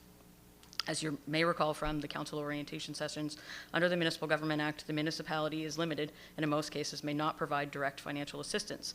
The municipality does, however, have the authority to set and amend the fees to be paid for matters such as inspections, permits, and licenses.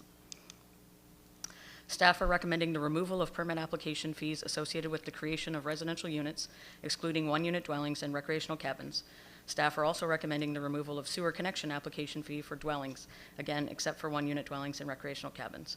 Eliminating the fees is viewed as an important step that will incentivize homeowners and developers to consider adding additional residential units or develop new dwellings with increased units. With a focus on greener communities, staff are recommending the removal of permit application fees associated with residential solar projects. These initiatives are proposed to be in place while the municipality is receiving funding through the Housing Accelerator Fund program, with an expected timeline of now till February 16th, 2027.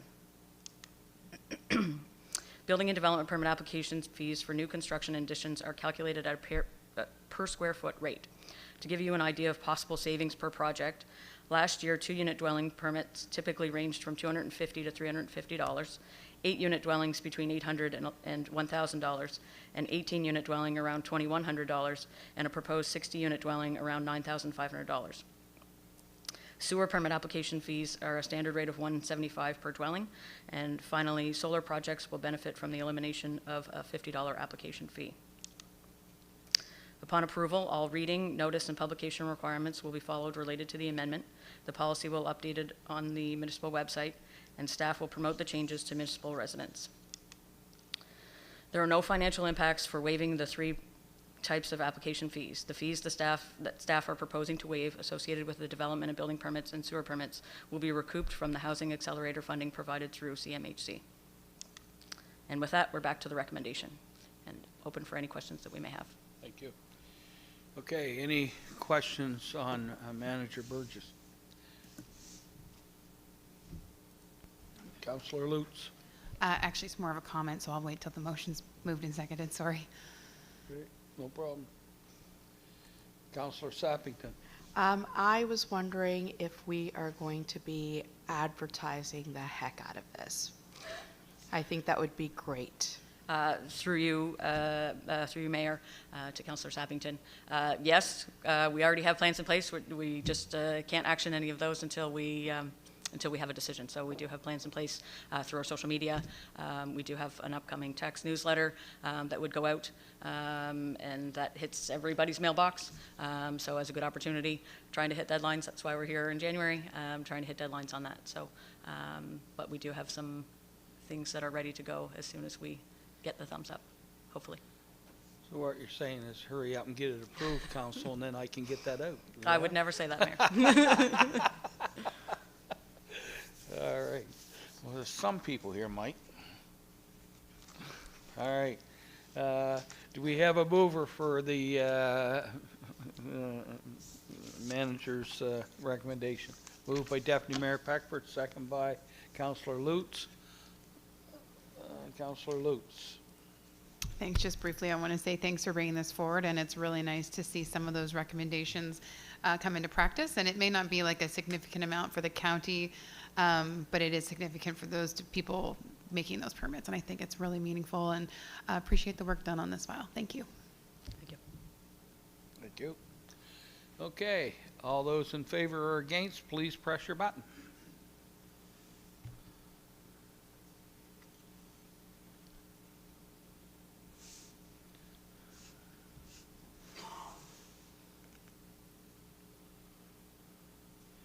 There you go. Thank you. Manager Burgess, we got our part done quickly, so just saying. Engineer Public Works Report, Director Kerrigan, please. Screening building project design revisions, Aldershot and Avonport.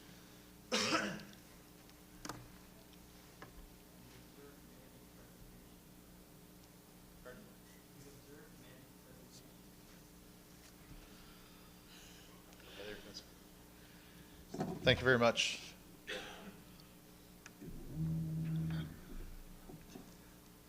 My first presentation today is on additional screening projects that we have planned for Aldershot and Avonport sewage treatment plants.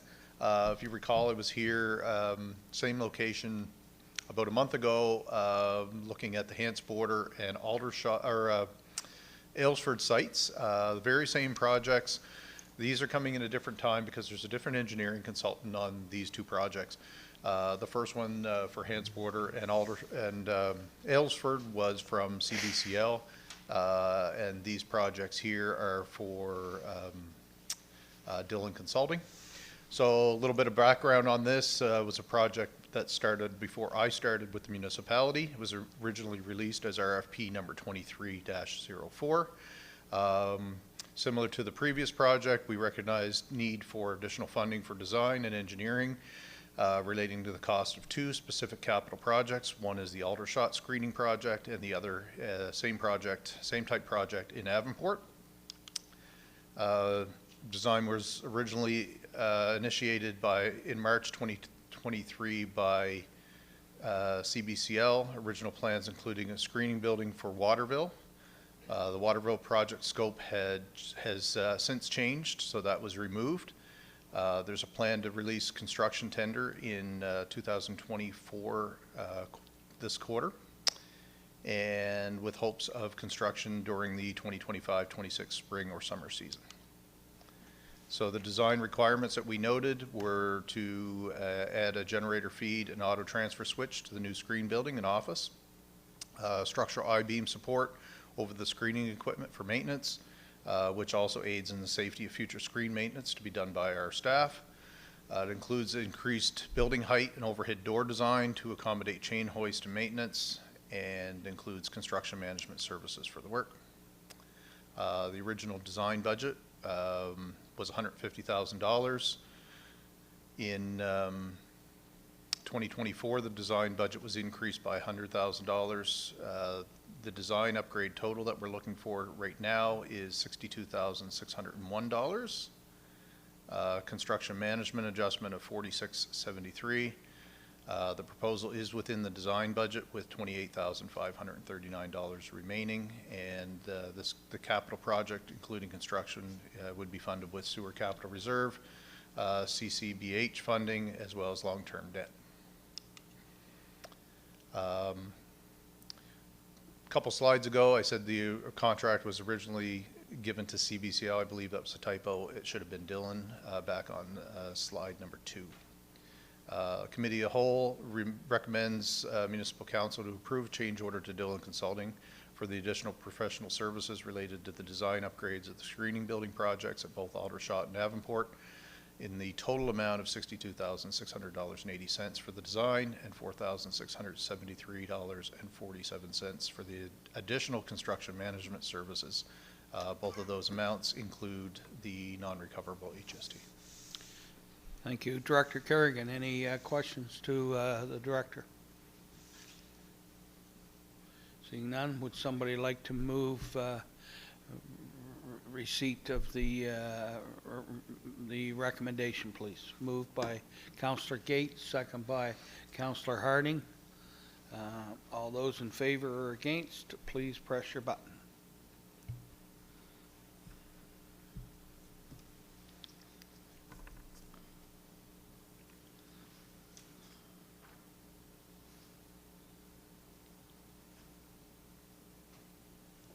So you're voting against it, are you, Councillor Gates? Because you're not on. So can we assume that you are in favor of your motion?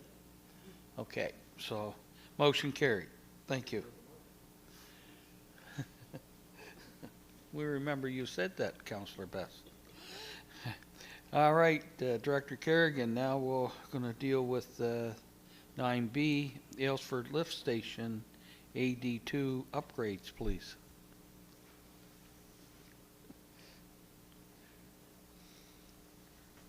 Getting better. I didn't need assistance this time. Similar to the last presentation, this is very similar to that. This is for design changes required to the Aylesford 2 lift station. We currently have a lift station just off Maple Street or on Maple Street in Aylesford that is down a hill. That's in a very unsafe location. We actually cannot get our combo truck, we cannot get Vector access to that current lift station with any kind of wet or snowy weather. What would happen on that lift station is the combo truck would actually slide down the hill likely and end up in the river, which we do not want to happen. Again, this project started before my time. It was originally released in conjunction with our other lift station projects that are in construction right now. This was separated because we recognized the need to move the actual lift station further to the south in order to make a safe location for future service of that station. So originally this was released as RFP 21-14. We recognized additional funding was required for design and geotechnical investigation related to the lift station reconstruction. Design was originally initiated in 2023 by CBCL, and in this slide that is correct. This is a CBCL project. We plan to, with successful design granted, we'll be planning on releasing construction tender in 2025, depending on how long it takes to do the work. It may not be Q4, but we tend to do a lot of that type work, sending out our tenders in January, and then we would plan to construct this, reconstruct this lift station in 2026-27 fiscal.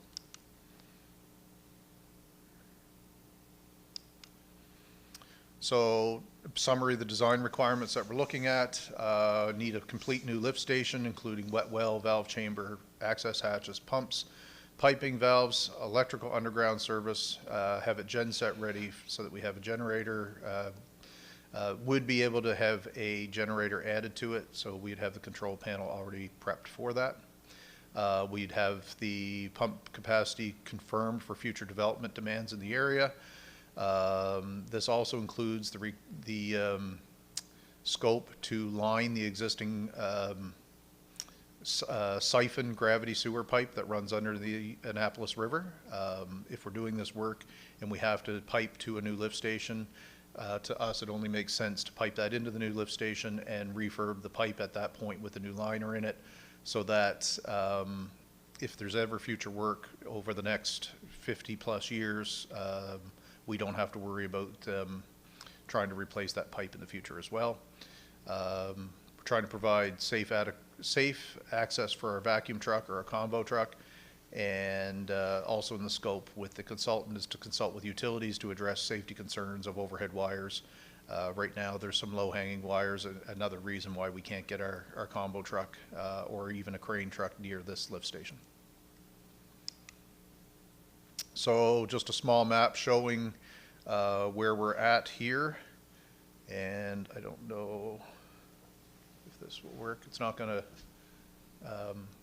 putting it behind you, I'm just realizing I can't really point to anything here, but the red circle halfway through the page, you can see, is the existing lift station location. So really what we're talking about doing is moving this about 20 meters to, I believe, the south, further up Maple Street, and to rebuild where the information shown in black in that red square.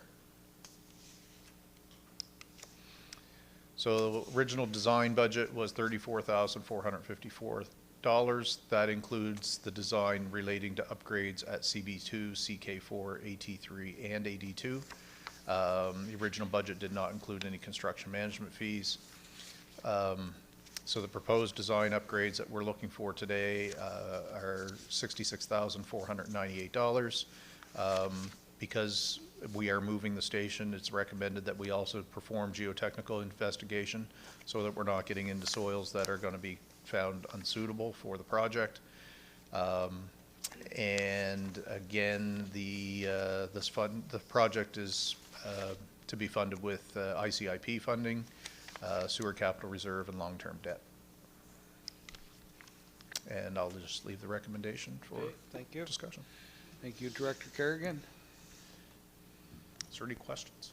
Director Gates. Councillor Gates. Thank you. Through you, Mr. Mayor. Upon the new lift station, will the old one be decommissioned? And does the municipality have any legal obligations in abandoning the old lift station? Through you, Mayor, don't know if it would be abandoned or removed. I would have to discuss that with the engineering consultant. So that would be something we would look at. We could do either.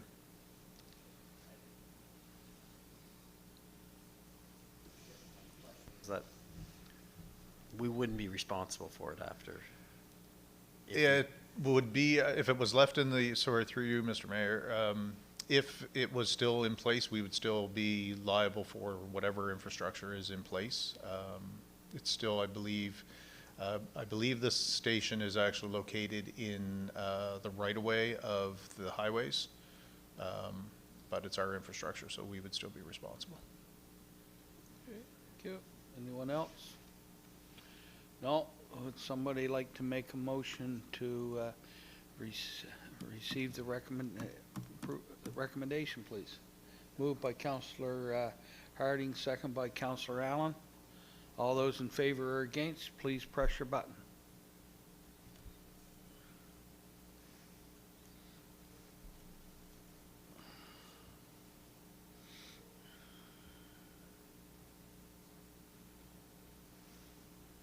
Okay, motion carried. Thank you, Director Kerrigan. And now we'll move on to board and committee reports. Diversity Kings County Committee, we have a report submitted by Councillor Sappington. Does anyone have any questions to Councillor Sappington? No. Councillor Sappington. If you don't mind, I'll just point out one thing. Well, a couple of things. So Lucy Ofori, Diversity Specialist, provided an update on the plans for African Heritage Month. The annual African Heritage Month proclamation event will take place on February 6th at 7 p.m. in Council Chambers. The 2025 provincial theme for African Heritage Month is Legacy in Action, celebrating Black brilliance. So your attendance would be wonderful. Our citizen member, Devin Adams, inquired if the newly elected municipal council would be completing the Vanza Overcoming History training similar to the previous municipal council. On motion of Devin Adams and Everett McPherson, the Diversity Kings County Committee recommends municipal council complete the Vanza Overcoming History training by the end of the year and extend the opportunity for this training to other municipal councils within the municipality. So Brittany Traynor and I will be working on that, and we'll be hopefully presenting that to council soon. Great, thank you. Thank you. And you so move. I so move. Receipt of your report. Thank you. And we have a seconder, Councillor Lutz. Okay, all those in favor signify by for or against by pressing your button, please.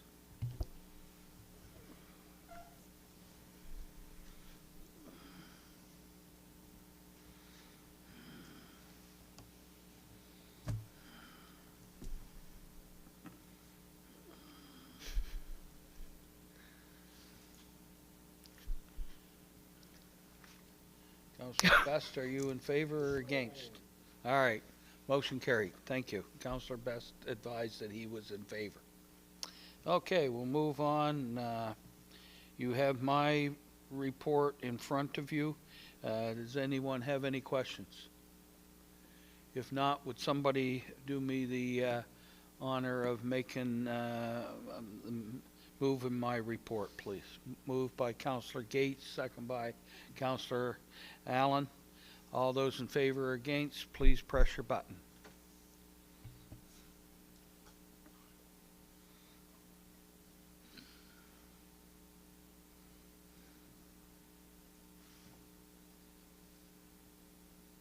Motion carried, thank you. And committees of council, is there any member of council who has any verbal reports to give? Okay, I'll get you to press your button, Councillor Harding. Through you, Mr. Mayor. I attended the Regional Sewer Committee on January 16th. It was the first one held for 2025. The meeting was since the new council. As the election, I was chair. Mr. Kerrigan from the County Kings brought to the group up to speed on the regional sewers, scope of work going on past and present. And the partners were asked to make sure that all sampling is done from any industrial-based industries. That was my report, Okay. sir. Thank you. And you so move your report? And second by Councillor Lutz. Okay, all those in favor or against, please press your button.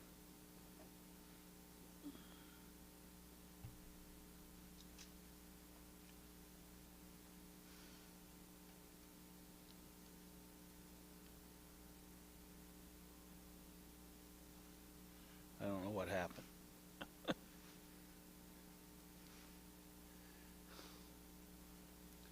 Motion carried. Okay, Councillor Lutz. Thank you, Mayor. I circulated by email a very late report for the Valley Community Fiber Network, but it helps me put my thoughts together. So you have it in your inboxes, and I'm happy to take any questions. It was very much an introductory meeting around the Valley Community Fiber Network and the differences between the VCFN and the VCFNA, which is the association. And we had our election of chairs and vice chair and secretary treasurer, which our CAO graciously offered to do, or was voluntold to do maybe. There is lots of work going to be done around a strategic plan and going forward, but this meeting was mostly introductory. Thanks. And you so move? Thank you. Second by Councillor Sappington. All those in favor or against, please press your button.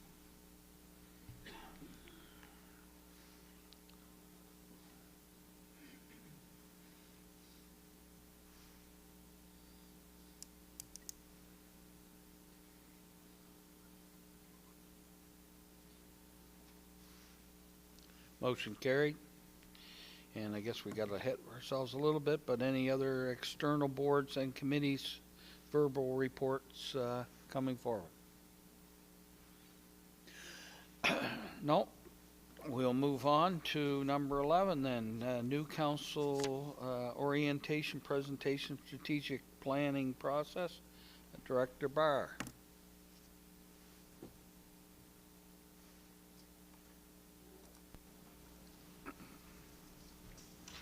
Great. Thank you, Mr. Mayor. Good morning. So strategic planning is what we're going to talk about here in this first item. And obviously, when you look at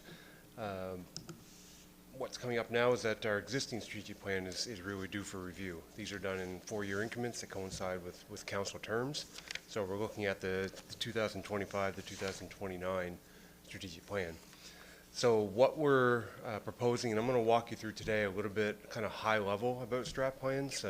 Maybe something that you're not familiar with. You may have a lot of experience with it, but it's kind of good for us to kind of talk about it at a very high level from a theory perspective as well, and then kind of talk about the next steps in terms of where we're going to go and how we'll kind of go through the process of developing the new strategic plan for the municipality.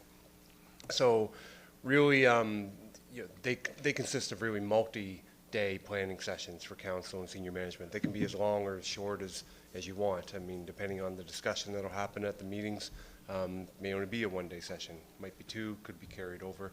But we initially have 2 days scheduled for January 23rd and 24th to kind of begin the discussion of that. And I'll talk a little bit later in the slide deck about what we kind of anticipate for that. So at a high level, strategic plan development really, we created it as kind of like using these chevrons to kind of show that it really flows from the top downward. You take it from a very high level, from a theory perspective or the visionary type perspective, and you translate that down to grassroots things about that can be implemented that really show you that you're following your objectives and that you're trying to achieve the outcome of your strategic plan, something tangible and measurable. So on this slide, we kind of show you that it starts obviously with the vision of the organization, of the municipality. I'm going to talk about each one of these in more detail in the next few slides, but that cascades downward into the mission, the values. Then you get into what are your strategic priorities, and then you kind of narrow that down further into your focus areas for each of those priorities, and then that translates into specific projects that will be undertaken to kind of support that overall direction. So the vision side of things, really it's meant to be a very short and clear statement that kind of outlines the future state that you'd be looking to achieve, and it really is meant to be the guiding light for the municipality and really its mission and the values. So what is something simple, basic, clear to understand that kind of sets the framework for everything else? So that's kind of the top part in terms of the overall vision of the municipality and its future goals. And we're going to talk about this more, obviously, when we get into the actual sessions on Thursday. We'll go through like our existing vision and kind of talk about how that kind of met this outcome, and there'll be discussion in future sessions about changes, new, whatever you want to do as council. But that's what the vision is really meant to be, something very simple and short that inspires you to achieve that at the municipal level. Then that moves into kind of the mission statement. A lot of people get confused about what's the difference between a vision statement or a mission statement. Well, the mission statement is really meant to be really a short description of the municipality's overall purpose, separate from what the vision may be. And really is just a short overview of how the municipality is planning to realize its vision. And to put it simply, I just say here, it's really the what, for who, and the how. So you hit those three marks, you can really achieve a short paragraph maybe of what is your mission and how you're going to realize the vision for the municipality. Then we talk about values, and I've got a chart here later in the slide deck to kind of really show this and how values really crosses everything. It's really those areas of uncompromising importance to the municipality, things that you would not bend on, that you would not in any way waver from. It's your guiding principles, and it's really the virtues desired to be upheld by the municipality, and they really help provide and shape the entire strategic plan, and you'll kind of see that in the chart that I'm going to show you, but it's overlapping. They kind of play that very high level of, what are our core values, and that discussion will be a good one. It's important to kind of step back and understand what are the core values of the municipality. Then you kind of move down, and this is the fourth level, is where you get into key strategic priorities. So taking a look at those values, you can really start to break it into, well, what are the objectives that we want to achieve coming out of the strategic plan? And these KSPs, as we'll refer to them as, they really set up the pillars of the strat plan, and they provide that framework of how you drill down further into more focus areas and specific projects. They are kind of the fundamental elements where you link between the visionary and the mission type documents, and when the rubber hits the road, they provide that guidance in terms of, well, what are our key strategic priorities? And then when you get into below that, in each of those individual priorities, you're going to have areas of focus in each of those priorities. And I say here that it's really the foundation of the strat plan. It provides that connection between your kind of motherhood type objectives and the actual activities or the projects that you're going to undertake to put the plan into place. So I'm giving you the theory and stuff here. On Thursday when we go through our existing plan, you'll kind of be able to see how these look. But that's what the focus areas are meant to do. It's like, okay, you've got this pillar of whatever your KSP may be. Here's the areas where we're going to focus on and what the priorities are. And then they really help provide more clarity to help you concentrate on specific areas for your project developments and your actual initiatives that you'll be undertaking. So it really keeps drilling it down and refining it further till you get down to that grassroots side of things. And then finally, you got your projects and initiatives. So these are the tangible and measurable outcomes for each KSP, for each focus area. They contain specific objectives and tactics that will be undertaken, and they really form the foundation of your annual plan, the operational plan, the capital plan, those key projects. And then you're able to look at it and say, okay, the completion of these key strategic projects or these initiatives, they support the focus areas that support the KSP, that support the values, that support the mission, that support the vision of the municipality. So when you look at that, there's really two things that happen here, to break them into two big buckets. Fine, you can create a plan, it sounds good. How do you put that plan into action? How do you operationalize it? So top level, we just talk about strategy formulation, so that's the actual plan. It's the work that council will be doing, providing that governance, direction and oversight of creating that kind of strategy and that future direction. When you put those, when you execute that plan and implement it and put it into place, there's a lot of factors, and I've only listed 6 here, there are more. Obviously, communications is a big part of it in terms of communicating, hey, these are our values, this is our strategic plan, this is what our municipality stands for. It's important that in everything that we do, whether it be on our website, public meetings, here at council sessions, they really guide everything that we would do. Those also, it's reflected in terms of implementing the plan in our annual budgets and plans that we put forward for council to consider. And then obviously the projects and initiatives that are undertaking throughout obviously are all driven off of what's there from a strategic point of view. If they aren't in the original plan, if something has changed throughout the time of the year, we will identify that this aligns with this particular KSP for the municipality. And then, when you get into it, when you see requests for decisions that come in front of council, every request for decision breaks it out in terms of, what key pillar does this relate to? What KSP does this relate to in the municipality strategic plan? So that when you have a request for decision that comes to you, 9 times out of 10, it's going to, unless it's something that's very operational that needs to come to council for their approval, it's going to tie back into, our guiding documents and our strategic plan in terms of where we're headed. So very quickly, you can see how important having an effective strategic plan is for the municipality, because it really guides everything that we do moving forward. In relation to that too, every committee of council has work plans. They all tie back into, when you create these work plans, tie back to the strategic direction of the municipality. And as a side note here, I've got performance reviews. A few years ago, the management group implemented performance reviews for non-unionized, really the management group of the municipality, that outlines, one key part of it is that there's 7 values of the municipality in the current strategic plan. Managers have to demonstrate very specifically in terms of how they've undertaken things within that past review year to support those 7 values.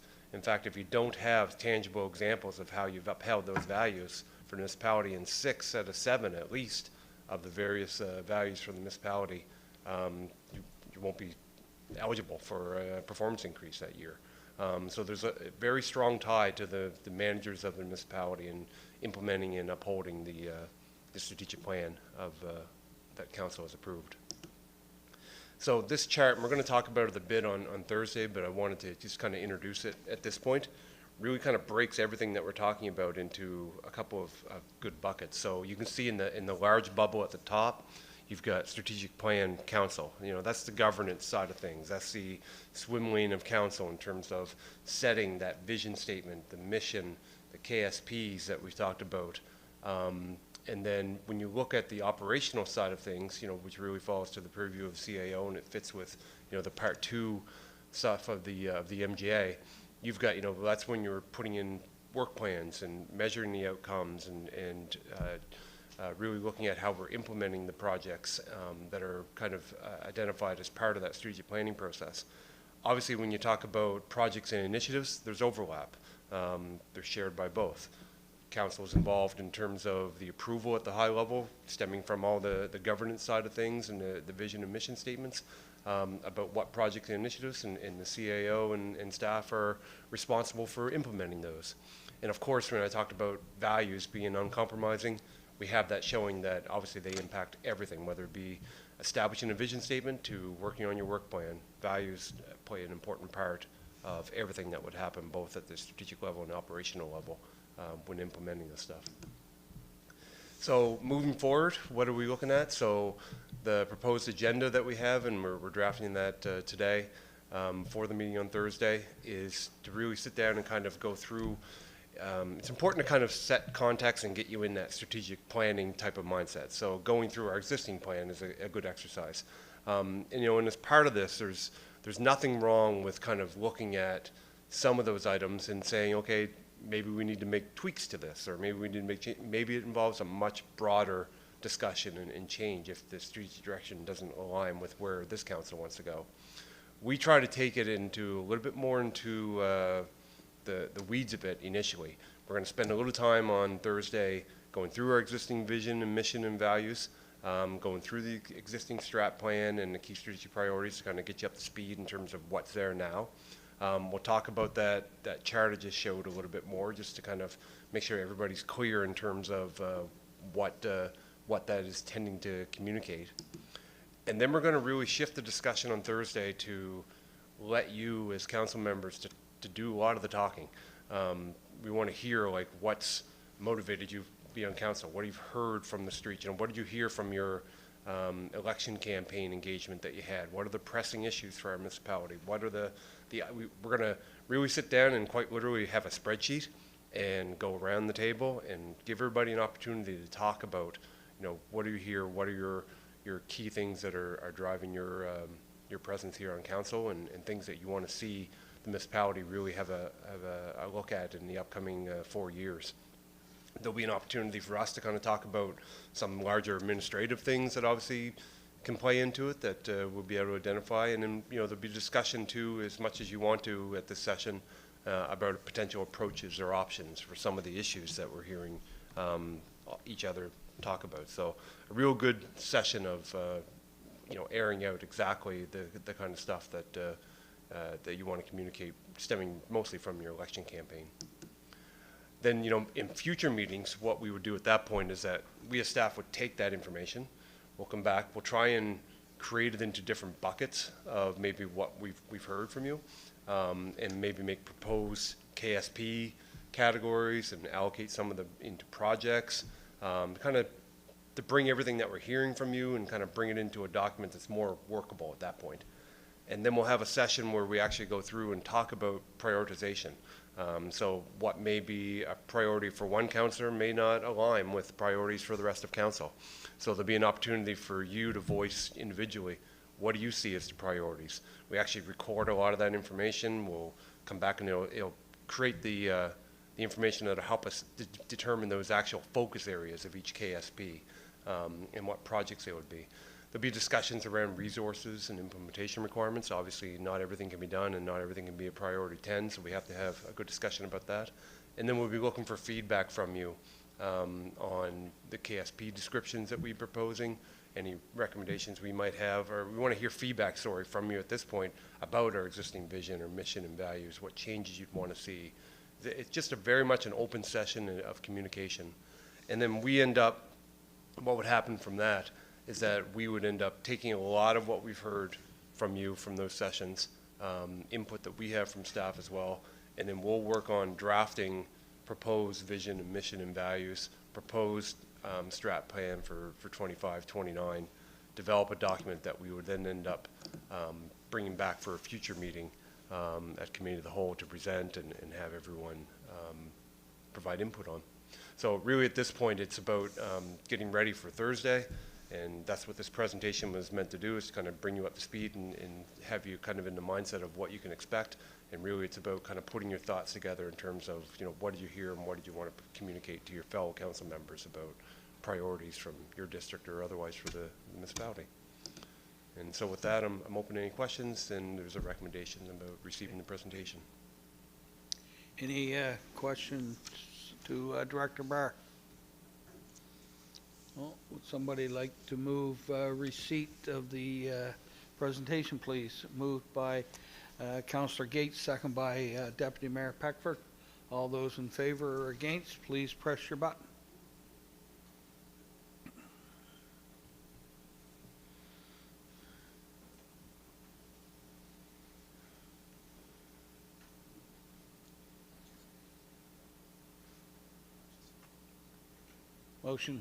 Motion carried. So we, for the record, you voted in favor? Okay, thank you. All right, we'll move,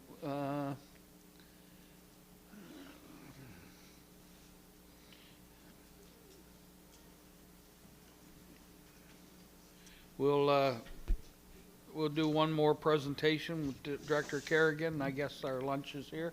So Director Kerrigan, Asset Management. Thank you very much. Here to give a presentation on our asset management program and where we see the future of asset management for the municipality.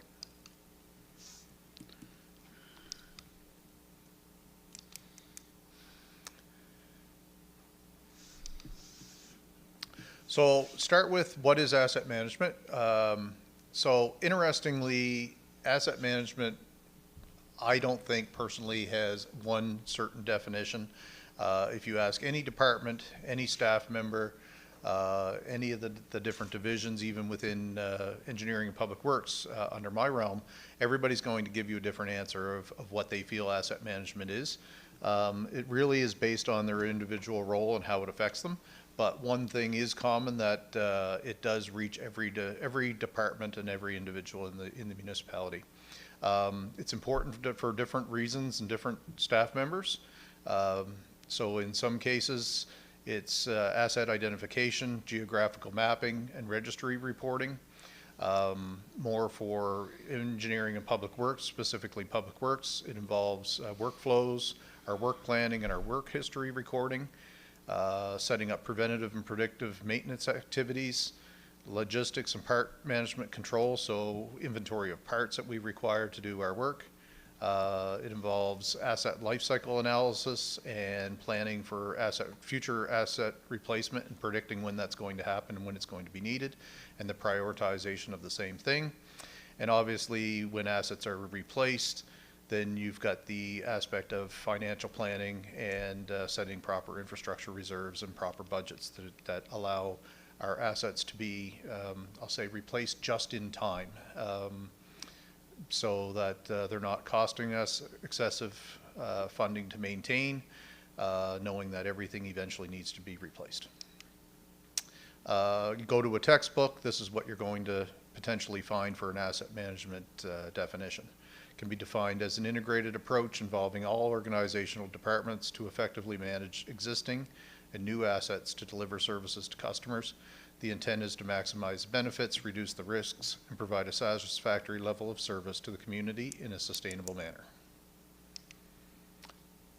So this slide here shows kind of how the thought and planning of asset management has changed over time. At one point, people just said, okay, we have assets, we have to create a budget. Once we have a budget set, we're going to do work, and whatever work we do is going to result in ultimately a level of service to the customer.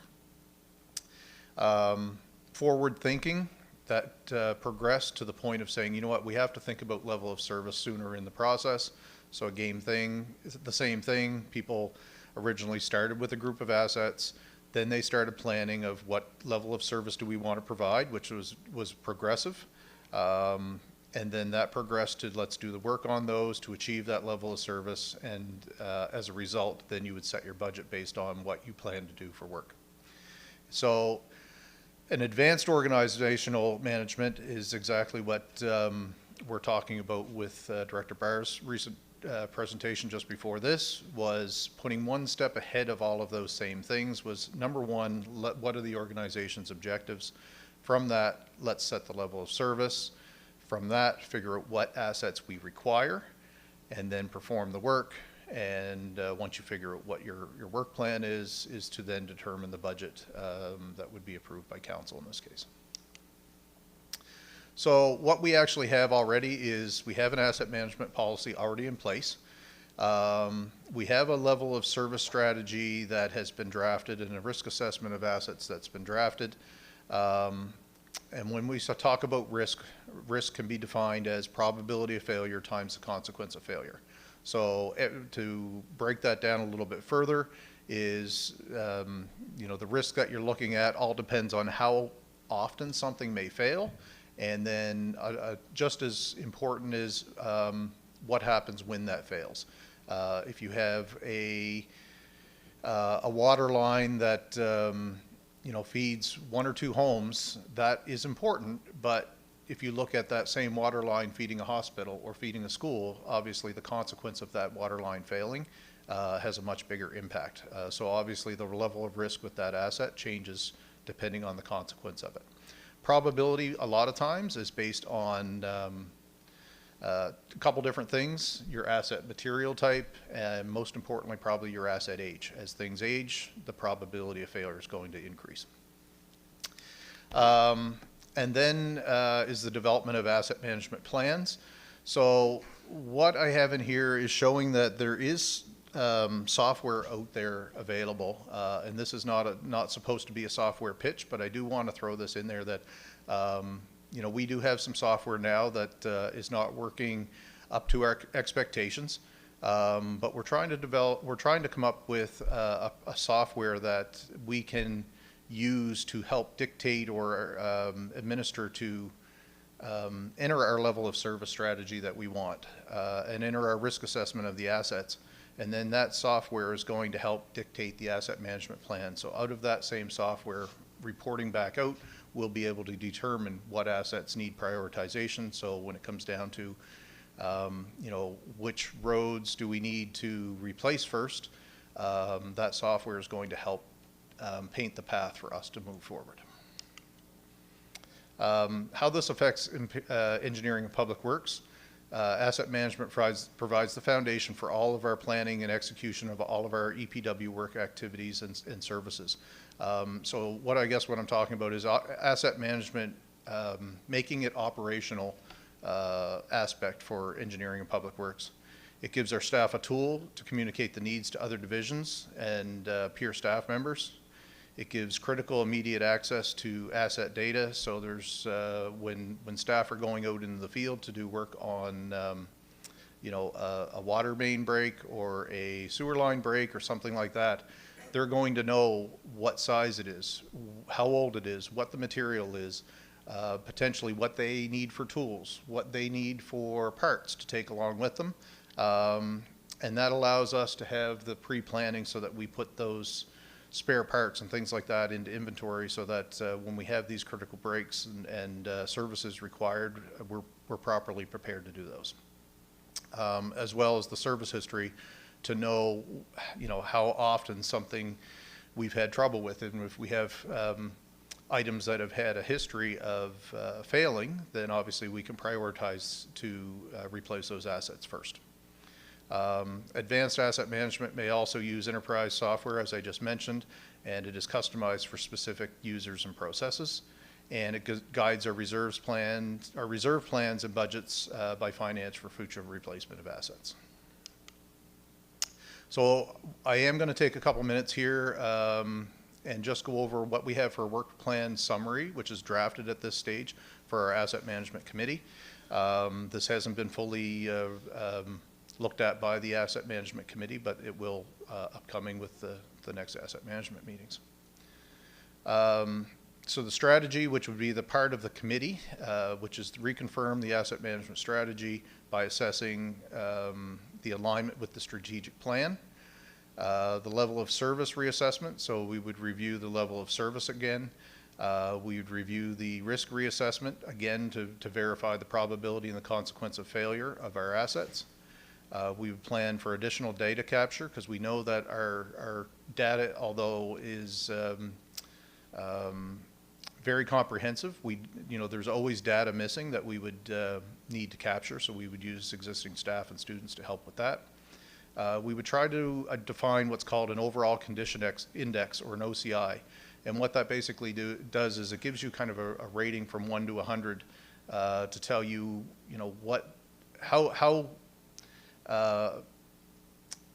how is this asset performing and how is it expected to perform. So a brand new road that's just put in, brand new pipe that's put in, it's going to basically be 100 out of 100%. Whereas other assets that have been in the ground for 50 years, of course, that OCI is going to deplete over time. Again, coming up with a strategy to maintain critical spares and parts, and also to determine system functionality for integration with villages and provincial infrastructure assets. So although we really care about the municipal assets, having the ability to integrate that with villages and provincial assets helps as well. It lets us capitalize on synergies with those two partners. As an example, when I say system functionality with an advanced level of service, would be if the province is planning on paving a road and we know that we have, or repaving a road, and we know that we have 50-year-old pipe in the ground or 70-year-old pipe in the ground, there may be an opportunity to come in and say, let's replace that pipe prior to the province coming in and repaving, their road, things like that.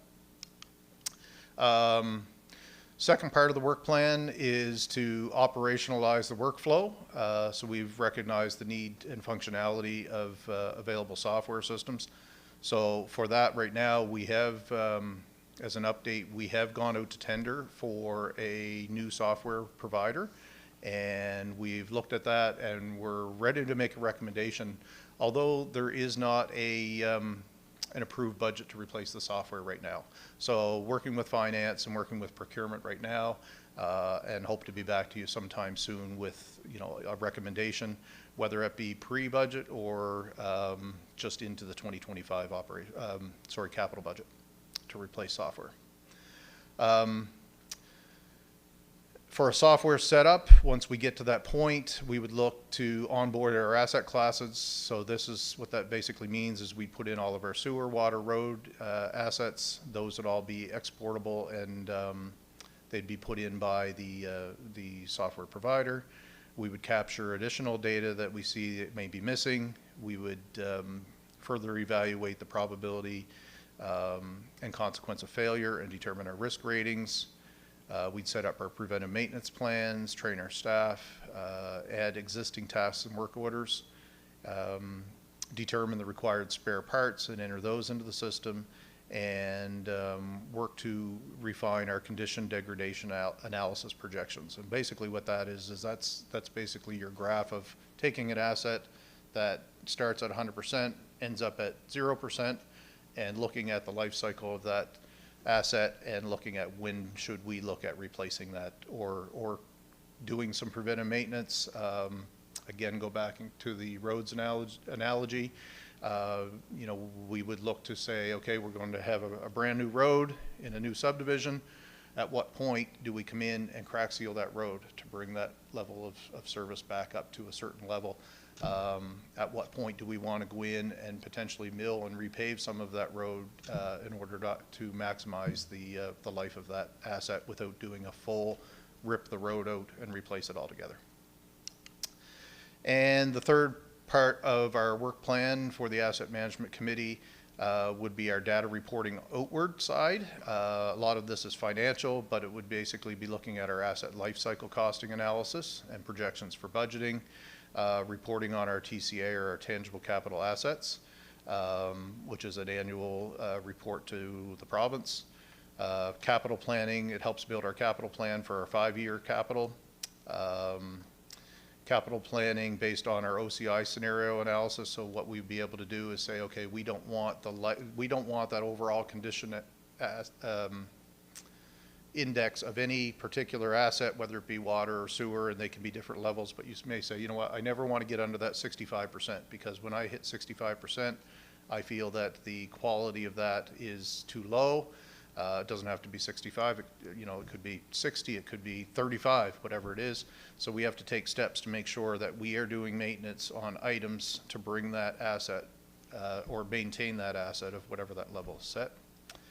And as well from the asset management software and program, we would refine the asset class reserves and policies to accommodate the anticipated future renewal needs. So basically set our policies so that we know when we have to replace these assets. And recommendation is simply to receive this report. Thank you, Director Kerrigan. Any questions to Director Kerrigan? Councillor Gates. Thank you. Through you, Mr. Mayor. Great presentation, Brad. And I can tell you how important having digital records of those water and sewer pipes, where they are in easements, and opposed to having them on maps of the old days for anybody else to quickly look at is high importance. So kudos if we do have a digital software to cover that. So thank you. Thank you. Through you, Mr. Mayor. Yeah, maps are one thing. I've even worked in municipalities where they were drawn on the back of a door in the Director of Public Works' basement. So this would be an advancement to that. Okay, thank you. All right, somebody like to move receipt of Director Kerrigan's report? Moved by Councillor Allen, second by Deputy Mayor Peckford. All those in favor or against, please press your button.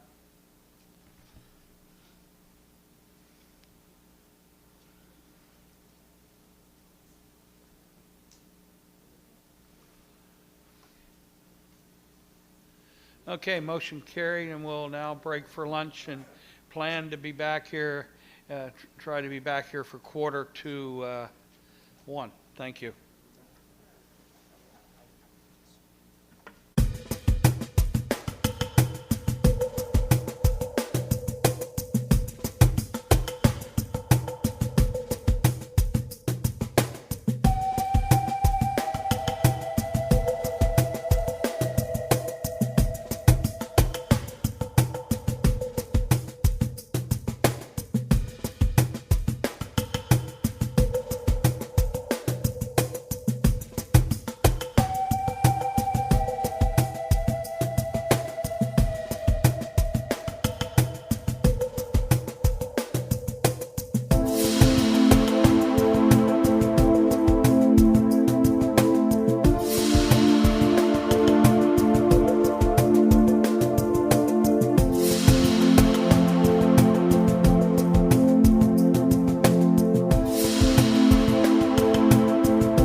Okay, the meeting's back in order, and we're now having analyst Christine Spur do her presentation on economic development.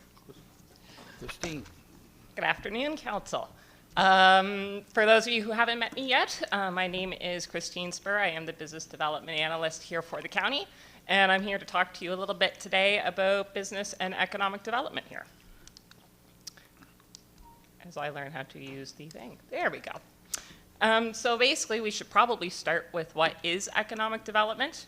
So at a very high level, economic development are programs, policies, or activities that seek to improve the economic well-being and quality of life for a community. So obviously that brings the first kind of thought that it looks different for different communities. Every community has its own opportunities, challenges, and priorities, so it can look very different across the county.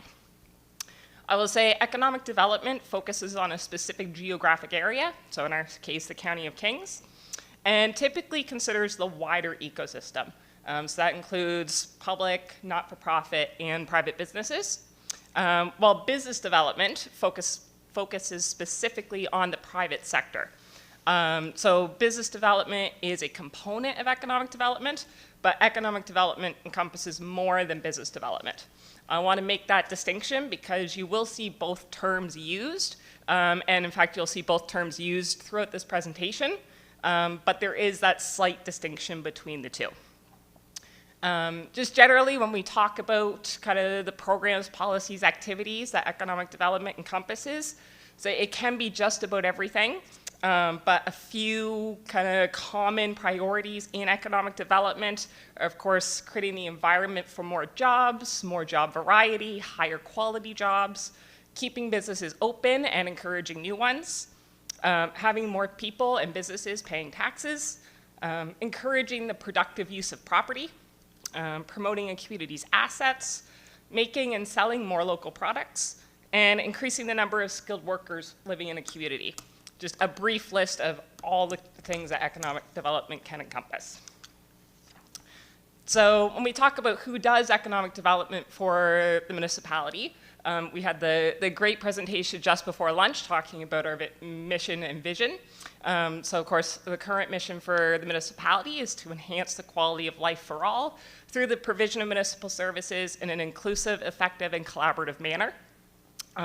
So really, when you think about that quality of life piece, all the functions of the municipality play a role in economic development. So you have kind of the more obvious functions like planning and inspections through land use planning, zoning, development agreements, permitting and inspections, and of course accessibility as well, making sure that more people are able to effectively participate in our society and communities. You have engineering and public works. Of course, water, wastewater services are incredibly important to quality of life in our communities. And of course, all of the people, the plant operators, the engineers, the skilled trade people who help build, design, and maintain those systems. And of course, the other infrastructure that help move people and goods around. So think your sidewalks, your trails, active transportation, even our own facilities here. And then of course, how we adapt those things to climate change in the future. Our community development and grants. So obviously the provision of recreation services enhances quality of life, but also through the community engagement and support work of our great diversity specialists, as well as the financial support that we give to some of those organizations and initiatives through our grant programs. And then, of course, finance and IT. So the municipality is a large employer with more than 100 people on payroll. So the employment the municipality provides, as well as the goods and services we buy, are two big ways the municipality impacts the local economy. And of course, we need people to keep track of all the money coming in, going out, as well as those who support our procurement to play a role in economic development. And then, of course, everybody else who helps support all of those functions, all the admin staff, the IT staff, making sure that we are functioning effectively. So I, as business or economic development, focus specifically on economic development in my role, and I provide support to all those other functions through an economic development lens. So when I'm out talking with businesses, meeting with business owners, and they ask, well, what do you do? I kind of sum it up as saying I help businesses solve problems or take advantage of opportunities. So in a little bit more context, I am responsible for the development, management, analysis, and monitoring of business opportunities and development, both external to the municipality, but also internally. I also help support the development of commercially available land. I liaise with and assist current and potential commercial taxpayers. I do some analysis of our internal operations, and I work with other regional economic development agencies and groups. So the more common title, or probably the title you might be more familiar with, is probably like Economic Development Officer or something along those lines. Many of my counterparts, so Kemptville, West Hants, Bridgewater, Chester, just to name a few, have some form of economic development in their job title. So business development is actually, or business development analyst is actually more common in the private sector. And because it has that internal operations component. So think of a business that's looking to expand to new markets or introduce new products. That's probably their business development analyst. So I do most of the functions of an economic development officer, but I work in partnership with some other organizations, including the Valley Wren, to free up capacity for internal operations and overall strategic focus. So speaking of the Valley Wren, I know you had an orientation presentation from their CEO about a month ago, but just briefly as a reminder, so the Valley Regional Enterprise Network is one of the intermunicipal organizations with 7 partners, and they're really focused on regional economic development. There are kind of 3 strategic priorities right now are population readiness, including workforce development, economic prosperity, including business support services through their Business Now program, and regional resilience. I also work with the Annapolis Valley Chamber of Commerce, who are really, their real focuses are promotion and celebrating our local businesses, and also providing engagement with or feedback from our business community. There are a number of other organizations that also work on local economic development across the spectrum, everything from the Atlantic Canada Opportunities Agency, or ACOA, even you can think of the economic development impacts that Valley Waste and King's Transit had, who presented to you this morning. I do have a lengthy list here, but I won't read all of them because we'd be here quite some time. So now I want to change a little bit and talk about what the Municipal Government Act says about business development. Again, you see economic and business development being used interchangeably. So I know you've had a brief introduction to these areas before, but just to reiterate, so Section 57 of the Municipal Government Act governs business and industrial development. This is the section that more or less says what we can and cannot do. So we can encourage new businesses, we can publicize the advantages of the municipality as a place to do business, we can share information about the municipality, about doing business here, but we cannot give a tax concession or other form of direct financial assistance to a business or an industry unless it is for improving accessibility or the availability of affordable housing. Section 56 is area improvement and promotion. So this is where kind of your business improvement districts come from, your Kemptville Business Community, your Wolfville Business Community, your Windsor Township Association. A municipality may identify and promote a business district as a place for business, and we can pay an organization to promote or beautify said district. And we can levy an area rate to cover those costs to do that. Section 71, commercial development districts. We can designate areas as commercial development districts and phase in increases in taxable assessed value in them. And Section 75A allows a municipality to implement a marketing levy to promote tourism or to give to an organization to promote tourism. So these last 3 sections here, area improvement, commercial development districts, and marketing levies, Kings County doesn't currently have or do any of those.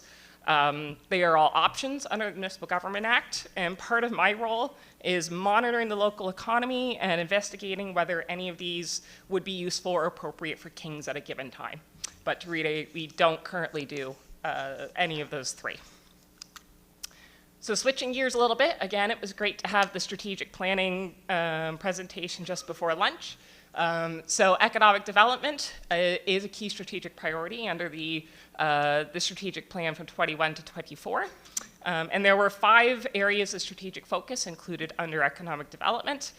So industrial and manufacturing park development, attraction and promotion, growth center development, broadband, and infrastructure.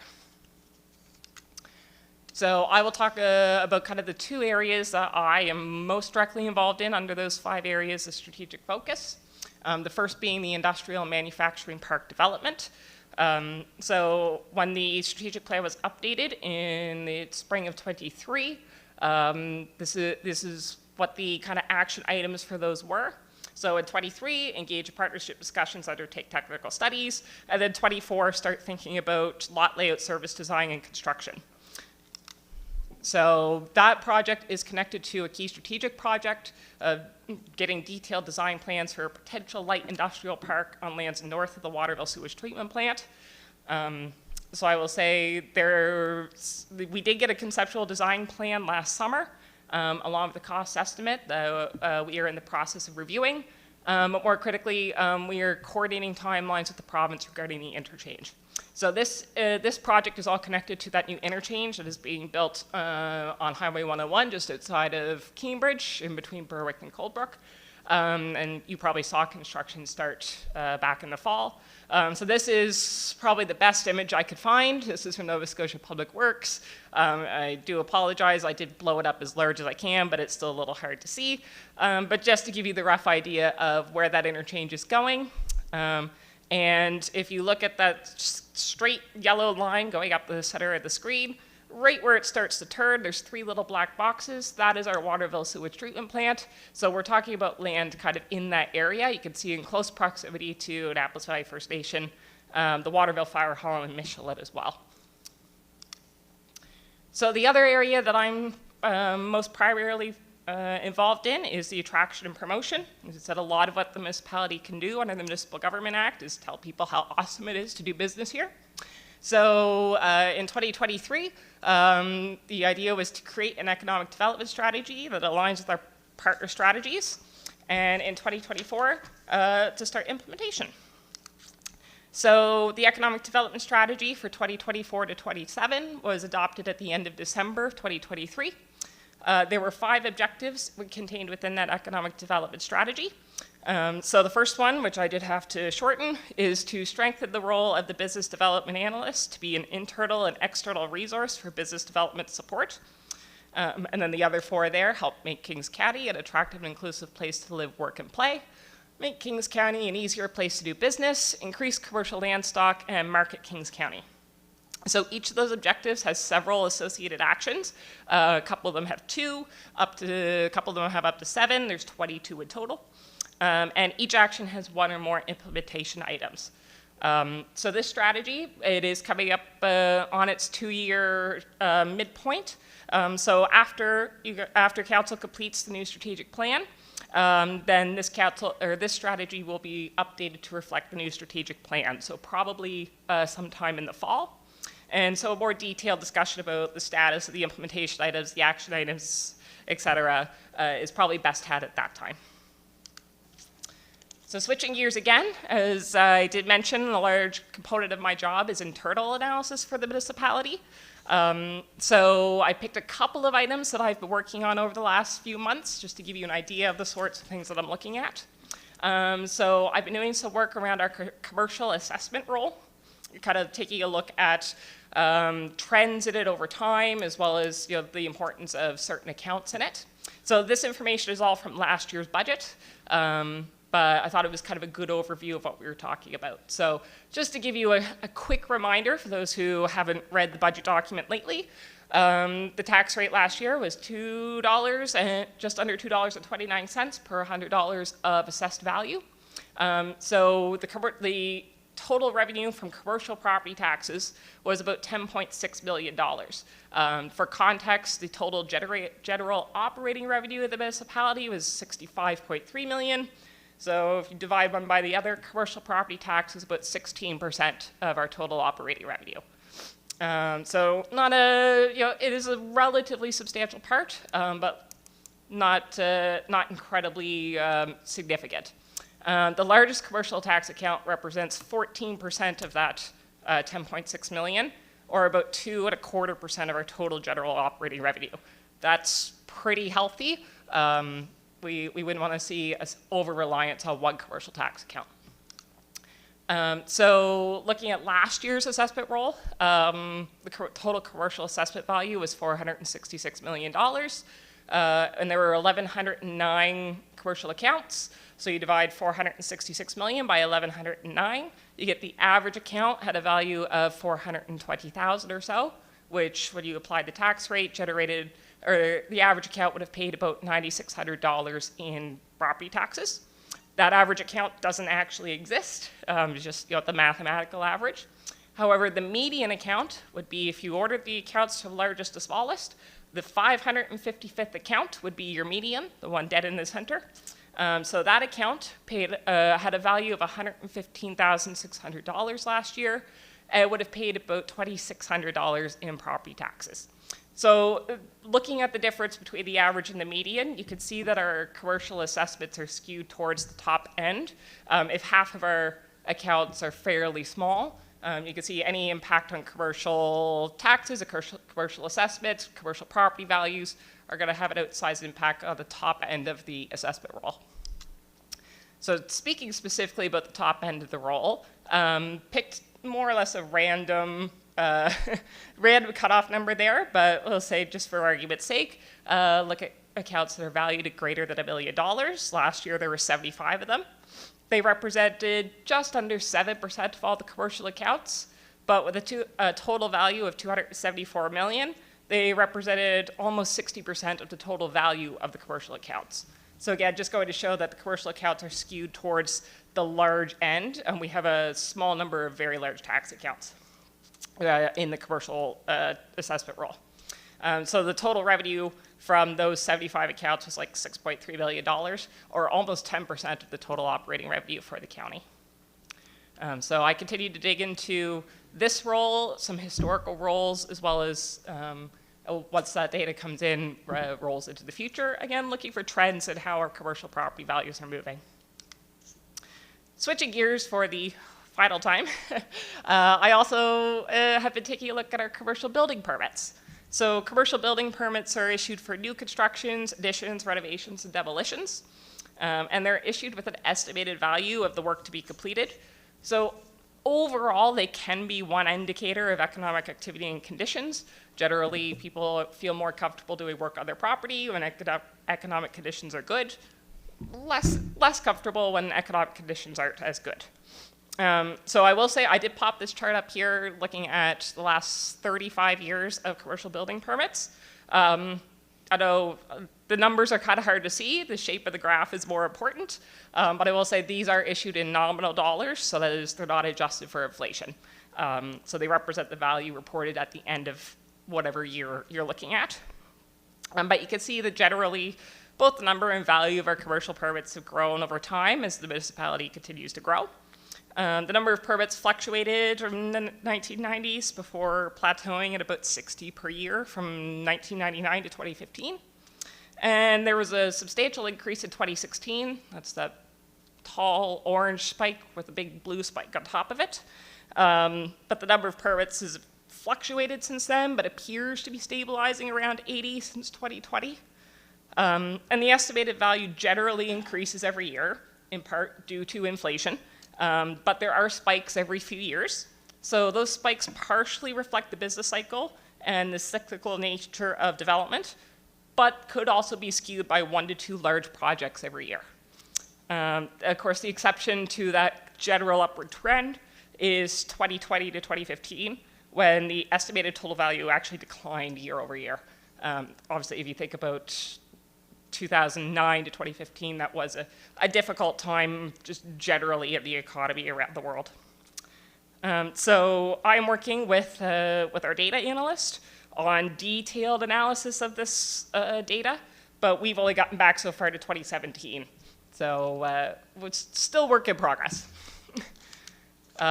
So that being said, kind of looking at the next year, upcoming projects and focus areas, One of the key things I want to do is have more engagement with businesses.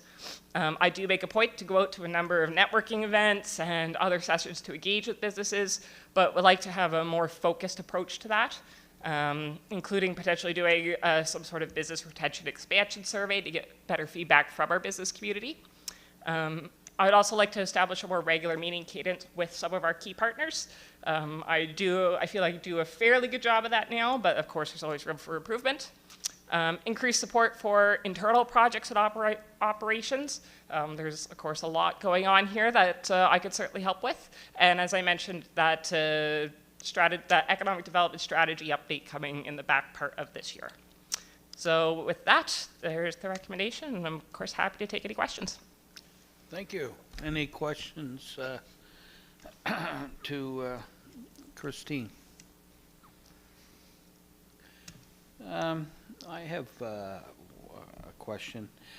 Do you work fairly closely with the development officers from like the other towns and that type of thing? I know you mentioned the Wren, but I'm thinking like on maybe some kind of sort of joint project or something along that lines. Mm-hmm.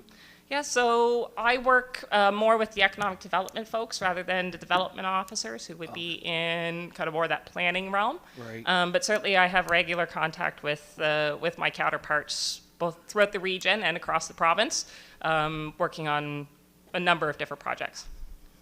Great. And, this is only a comment. I sure like your words at the beginning when you said that you promote this is an awesome place to do business. That's nice to hear. We really appreciate that. Okay, so would somebody like to move receipt of Christine's moved by Councillor Best, second by Councillor Allen. All those in favor or against, please press your button.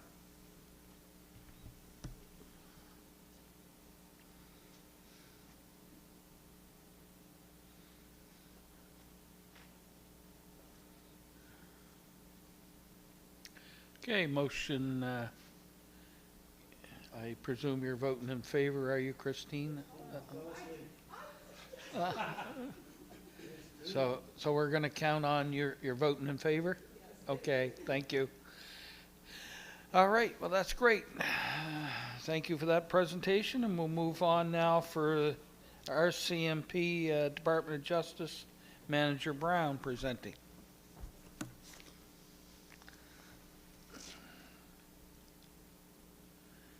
Another guy should go with Director Barr to get a new paddle.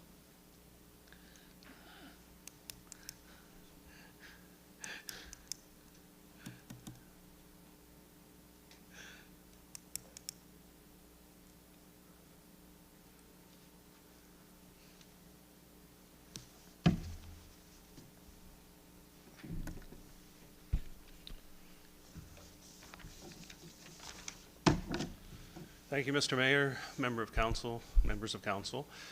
This afternoon, I'm here to provide a brief presentation regarding the Department of Justice and the RCMP. I'll start with the Nova Scotia Police Act. Section 35(1) of the Police Act states, every municipality is responsible for the policing of and maintenance of law and order in the municipality and for providing and maintaining an adequate, efficient, and effective police department at its expense in accordance with its needs. So a number of years ago, I seriously can't identify when, but the municipality would have reviewed its needs for policing, would have engaged the Department of Justice, and contracted the RCMP for its policing services. Policing agreements. There are two types of policing agreements for those municipalities that are serviced by the RCMP. One being the Municipal Policing Service Agreement, or the MPSA. It's a contract that some municipalities are engaged with.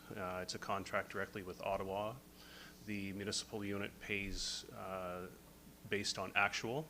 So for the number of officers they may have, it's broken down and itemized, and you're invoiced accordingly.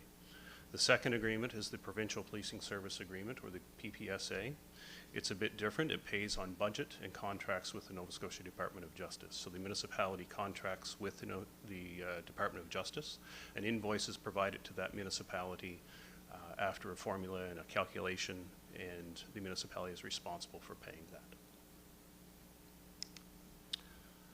Policing agreements continued, the PPSA, as I mentioned. The municipality of Kings is engaged in a PPSA and follows those provisions. The municipality, that is a 20-year current 20-year agreement, which was signed in 2012, and it expires in 2032. It includes the enforcement of laws, or the officers, general duty police officers, enforcement of laws, criminal code, Motor Vehicle Act, calls for service, general investigation, that sort of thing. They do not, are not responsible for the enforcement of bylaws, however they may choose. So in the event that a bylaw is necessary to be enforced, it's an opportunity and an extra tool that the RCMP may choose to issue a ticket. For example, municipality of costs for the PPSA and the policing service within its jurisdiction. For 24-25, it was in the amount of $9,656,600. For 25-26, there are expected increases to the RCMP budget. We have yet to receive those numbers. I know our finance staff have engaged Department of Justice, but we have not received those increases or the projected budget as of yet. The organization and structure for King's detachment of the RCMP. We have two detachments. One is located in New Minas on Commercial Street. It's a fairly new detachment. I believe the officers and its members moved in roughly 5 or 6 years ago. It's a new state-of-the-art building. The other detachment is located on the west end of the municipality, just off the Kingston exit. We have a full staff, or we have a staff complement for the municipality of Kings of 45 members. We have a 24/7 policing model. We're also engaged in a district policing model, which I'll get to in a next slide or two, and I'll go a little bit more in depth. And with any type of policing model, we need ministerial approval. So when we engaged in the district policing model or any model changes within the municipality for our 45 members, we need ministerial approval before those changes are made.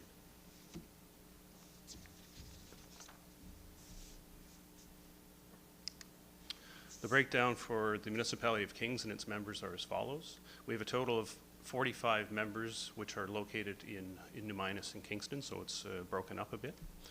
Those include one inspector who is in New Minas, one staff sergeant located in New Minas, one sergeant which is located in, that position is located in Kingston. We have 8 corporals, 4 of those are in New Minas, 3 of them are general duty in the Kingston detachment, and 1 is a general investigation street crime enforcement unit located in New Minas. So GIS and the street crime enforcement are separate units. General investigation, so some of the incidents that are not handled by the general duty police officers is sent to GIS for, it might be a rash of thefts that they would investigate and look into. Street crime enforcement is a unit that is also integrated with Kentville Police. I think there's 1 member allocated to that unit, and they would investigate more of the drugs and execute search warrants and that sort of thing. King's detachment also, we have 34 constables. 19 of those constables are located in New Minas and 10 are in Kingston. 2 constables work general investigation unit, which I just described. 1 is allocated as a court liaison officer, so they would prepare court packages, provide, get the information sworn at the courts. Also included are 2 school safety resource officers. 1 is located in New Minas and 1 in Kingston.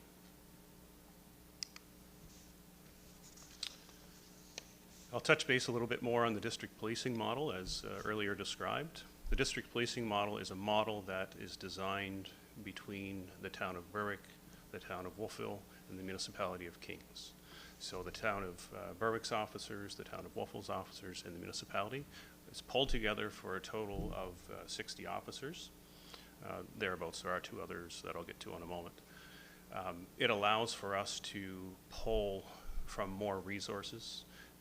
For example, if there's a call in the town of Wolfville during their busy months, so homecoming, that sort of thing, Wolfville can call for our members to assist, or vice versa.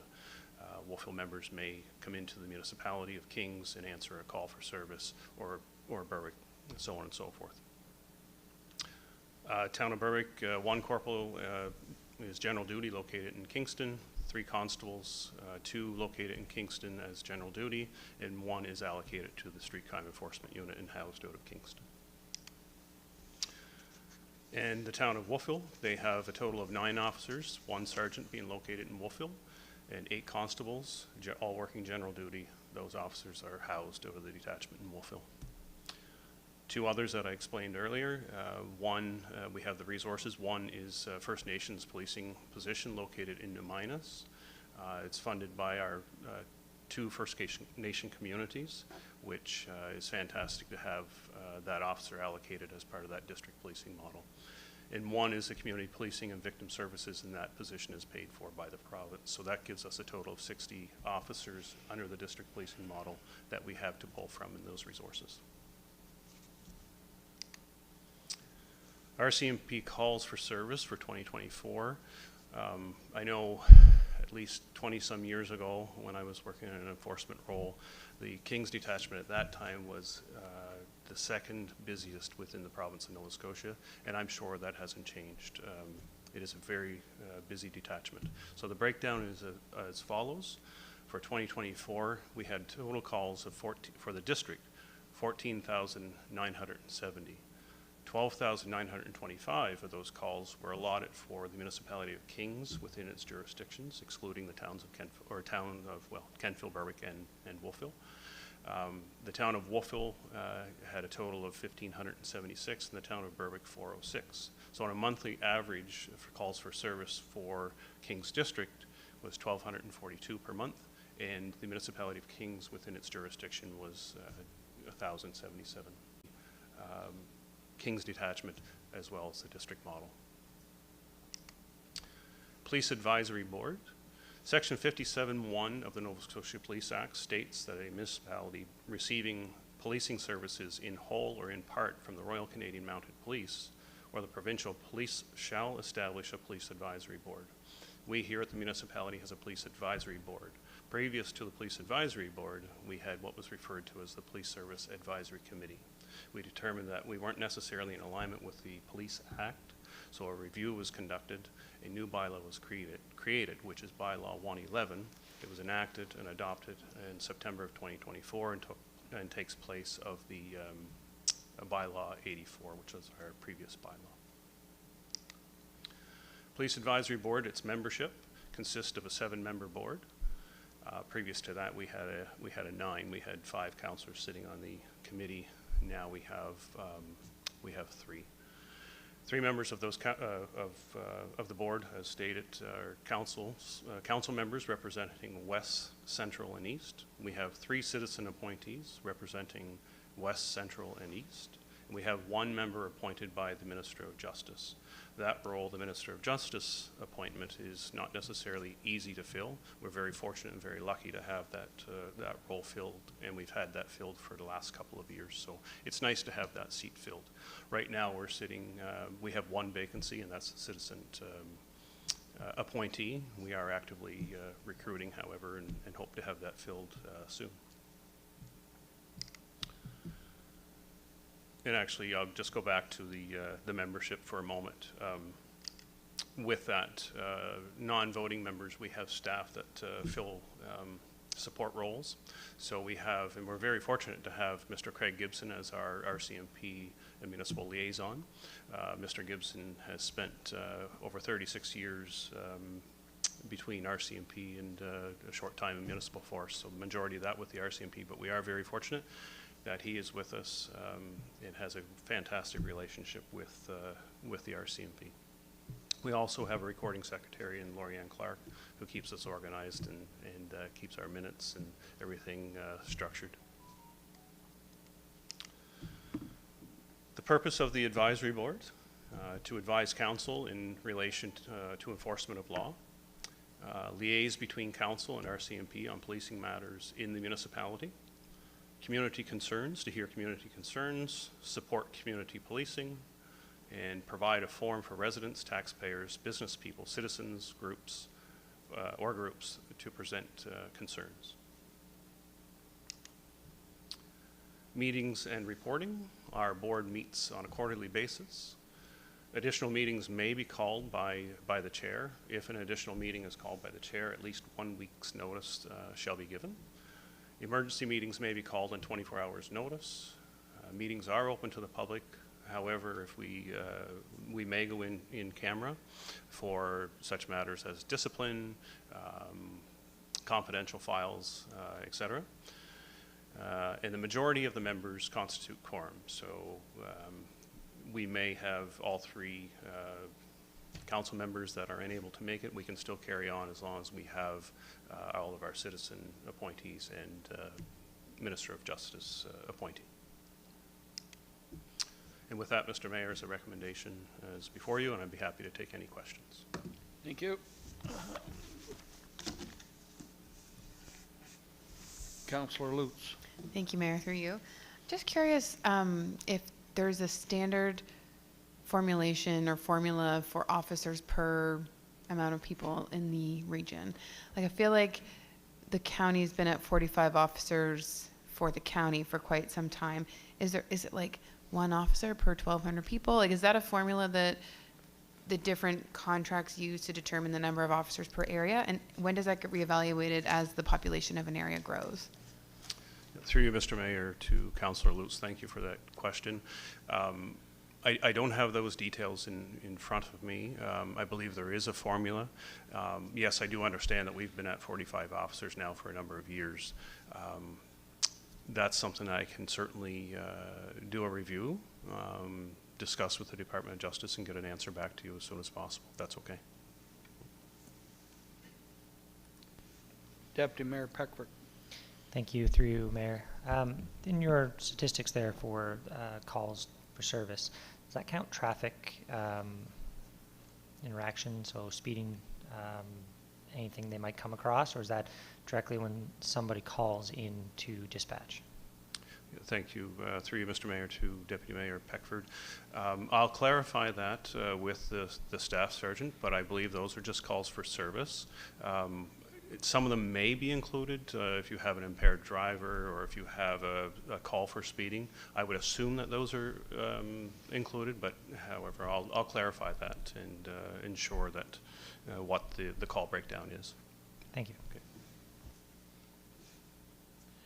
Do we ever get, a council ever get a presentation from the police, or we get all our information from the committee? Yeah, thank you, Mr. Mayor. Good question. Yes, usually once a year, or thereabouts, the RCMP do come in and they'll provide that presentation. Further to that, the Department of Justice is also open and would provide further presentation as well on breakdown and contracts and that sort of thing. So we can certainly arrange for that. I can reach out to Department of Justice and as well as our local staff sergeant or the inspector and arrange for in-person meetings. Well, I'm pleased to hear that at least council does get an opportunity. Another question that I would have is the district policing model that you have. Is there a review of that on whether we're getting the best bang for the buck? The bottom line is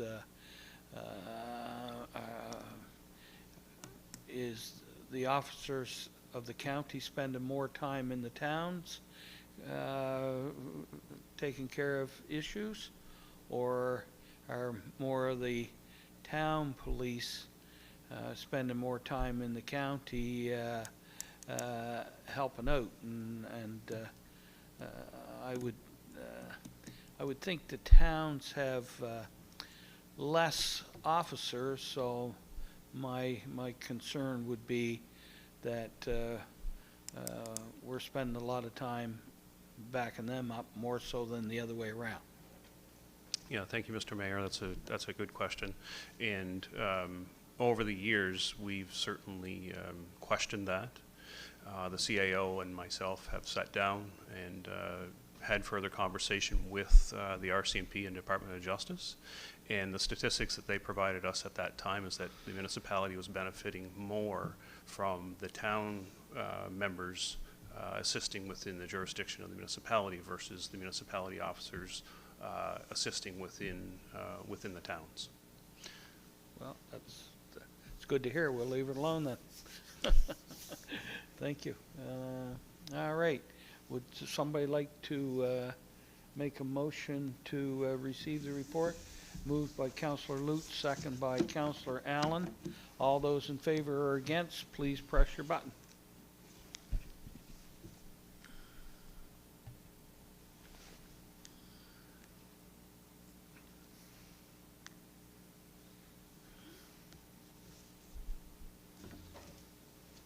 Thank you. Thank you, Mr. Brown. Motion carried. Now we'll move on to Kings Regional Rehab and Director Barr.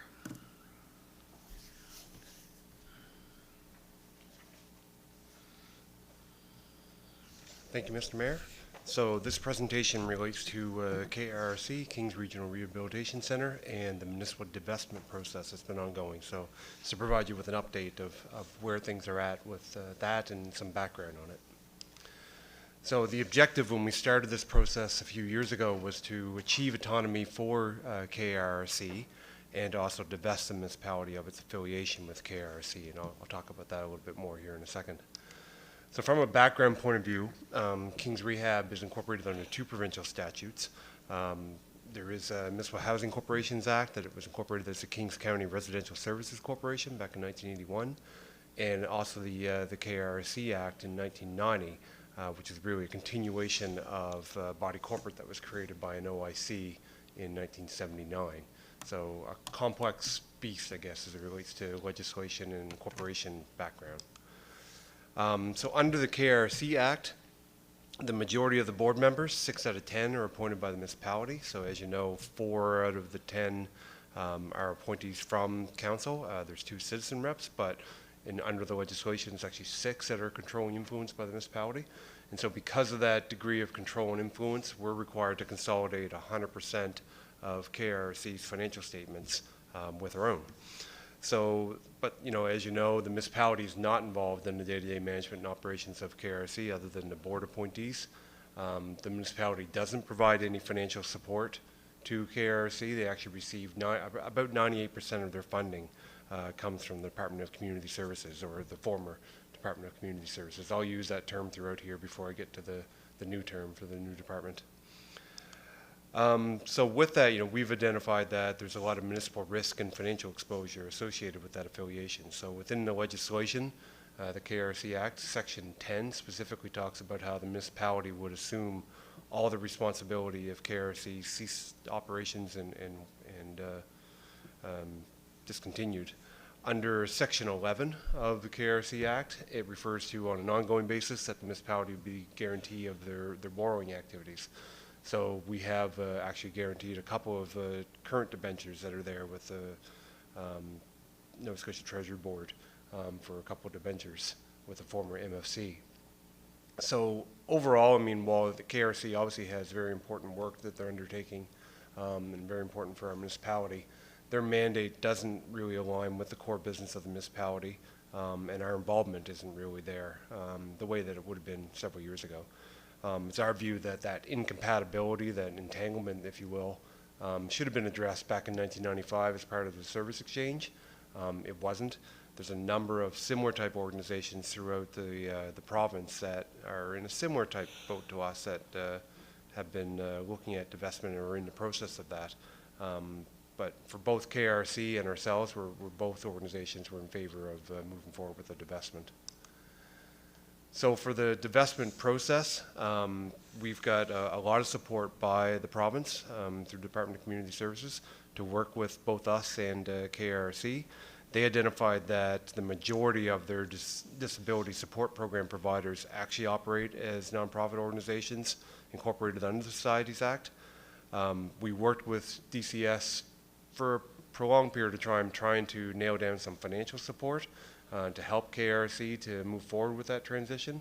And they did agree to provide some funding for both the transition coordinator and for KRC's legal fees that would be incorporated as part of this transition. And so we've worked closely with their staff members to really come forward with an ideal path forward for the divestment process. We went down many rabbit holes trying to examine whether they were actually a department or could be looked at as a controlled entity by the province, impacts on HST. We've done a lot to try and come up with the path forward, and we came up with the current one through collaboration with them. And the department has committed to supporting KRC with continuing business continuity, so whether that be with training for new board members and helping with fill the gap on some of the funding issues that we identified with, in particular, HST. So I guess the updates on where we're at, so that was kind of give you a background of why we embarked on this. It's something that both ourselves and, like I said, KRC have been in favor of moving forward with, and I think it's been in the works for a number of years, and kind of glad to see it come to fruition in the last little bit. So the transition coordinator that we hired has had some experience with currently working on one or trying to finalize one in Cumberland County. So he's worked to create the new society and the related bylaws, and I believe that they've settled on a new name for the entity, but haven't made it public yet. He's also been working on transferring of assets and liabilities of KRC into the new society, so there's a lot with that, with leases and title to different assets that have to be undertaken. Now, the municipality, we identified this obviously early in the process, maintains the land and facilities on our books. The facilities are fully amortized. And so as part of the divestment, Municipal Council back in September passed resolutions to convey the property to KRC and enter into a long-term lease with the existing well that's there. There's a existing well that they've tapped into that's on a parcel that's being maintained by the municipality, so we'll have a long-term lease agreement in association with that. So moving forward with it, we actually engaged quite a bit with MLA Chris Palmer. He helped us a lot in terms of moving forward with the process of repealing the KRC Act. That was a key step in this. Myself and the chair of KRC presented the law amendments, and that resulted in a bill being brought forward as a private member's bill by MLA Palmer, Bill 487, which is really a continuation of KRC as a society and to repeal the act. That ended up receiving royal assent back in September. The license to operate under the new society has been transferred. The new Department of Community Services, Department of Opportunities and Social Development, they've advanced payment in full for the 2 debentures that we are guaranteeing with MSC. The plan would be that the entity would forward that payment to the province, and it would sit, and you can't prepay out of debenture funds, so they would pay that and they would just use those funds to pay off the payments on the remaining term of those debentures. So we'll be able to update our financial statements around no longer requiring that guarantee. So right now the transition coordinator is finalizing really the outstanding items associated with it. We're going to have to work obviously with Doane Grant Thornton to record properly the impact that it would be on our audited statements. We disclosed that this transition was in the process in our last audited financial statements. We'll have to obviously undertake something for this current fiscal year, which would be the last year, and then how that would actually look moving forward, whether it be a restatement or other changes that we'd have to do. So long and short of it, been a lot of good work, especially in the last few months, with the repealing of the act and the paying of the debentures and moving forward with transferring all the assets, that we're on track for the April 1st, 2025 divestment target with KRC. So with that, I'd be open to any questions and the recommendation to receive the reports in front of you. Thank you, Director Barr. Any questions to the director? No? Okay. Would somebody like to move the receipt? Moved by Councillor Gates, second by Councillor McPherson. All those in favor or against, please press your button.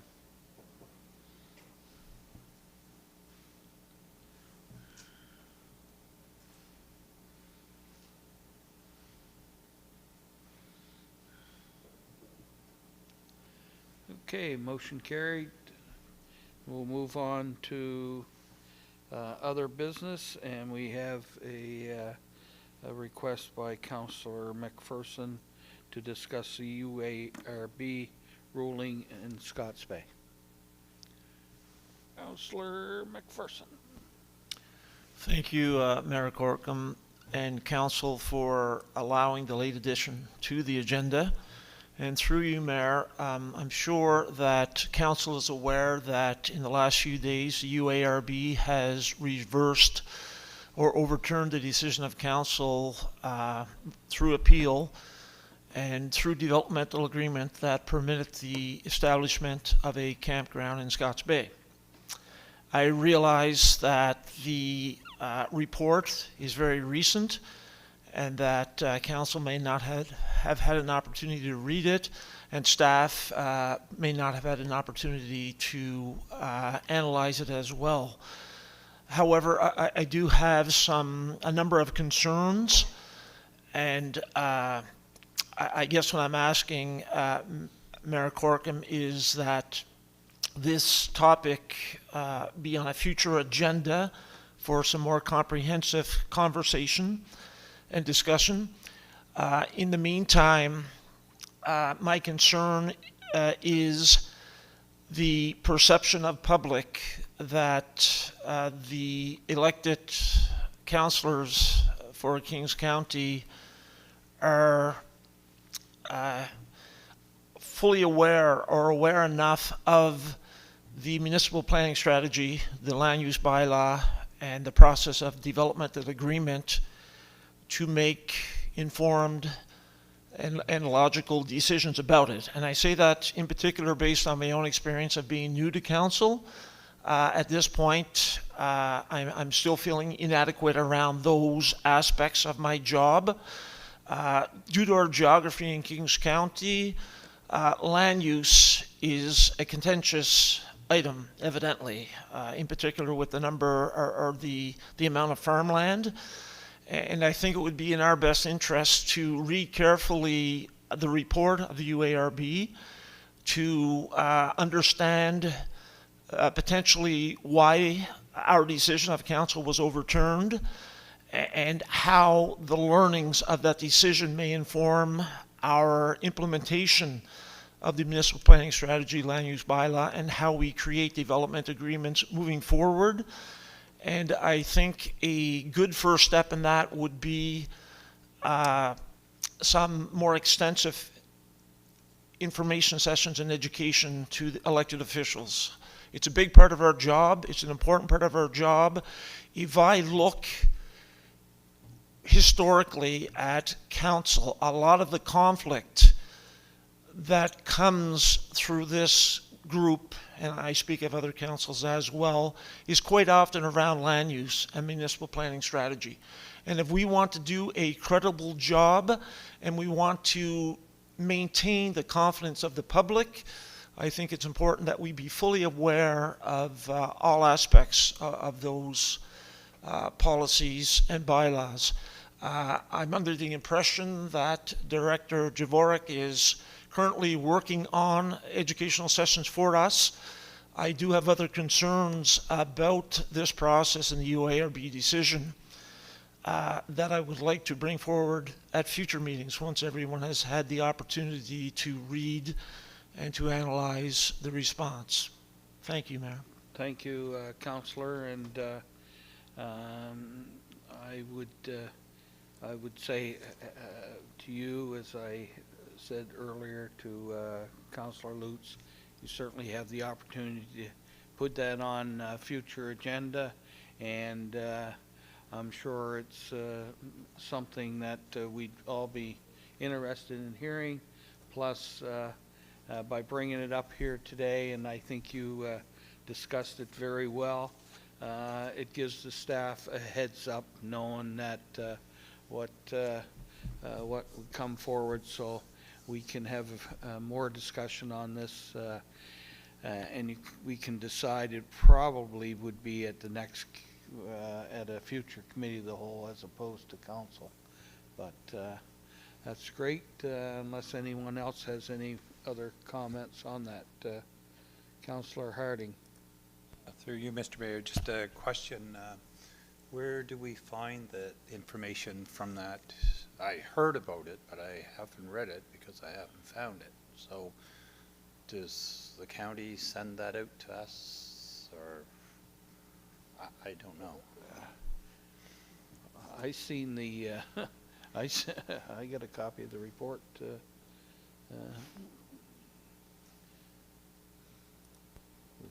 Yes. Thank you, Mr. Mayor. Through you, we can email out a copy of the decision and the order this afternoon. Okay, thank you. Bye. Yes.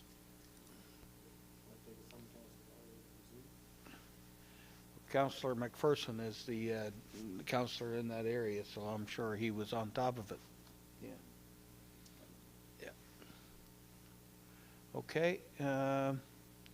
All right. So I don't think we need a motion on that. We know what we're doing, and you can make sure that I'm sure Councillor McPherson will make sure it's on the future agenda. All right. Well, is there any other business that anyone would like to bring forward to council? No? And is there any member of the public would like to come forward? Okay, I think we can move on. Would somebody like to move a motion to adjourn? Moved by Councillor Gates, second by Deputy Mayor Peckford. All those in favor or against, please press your button.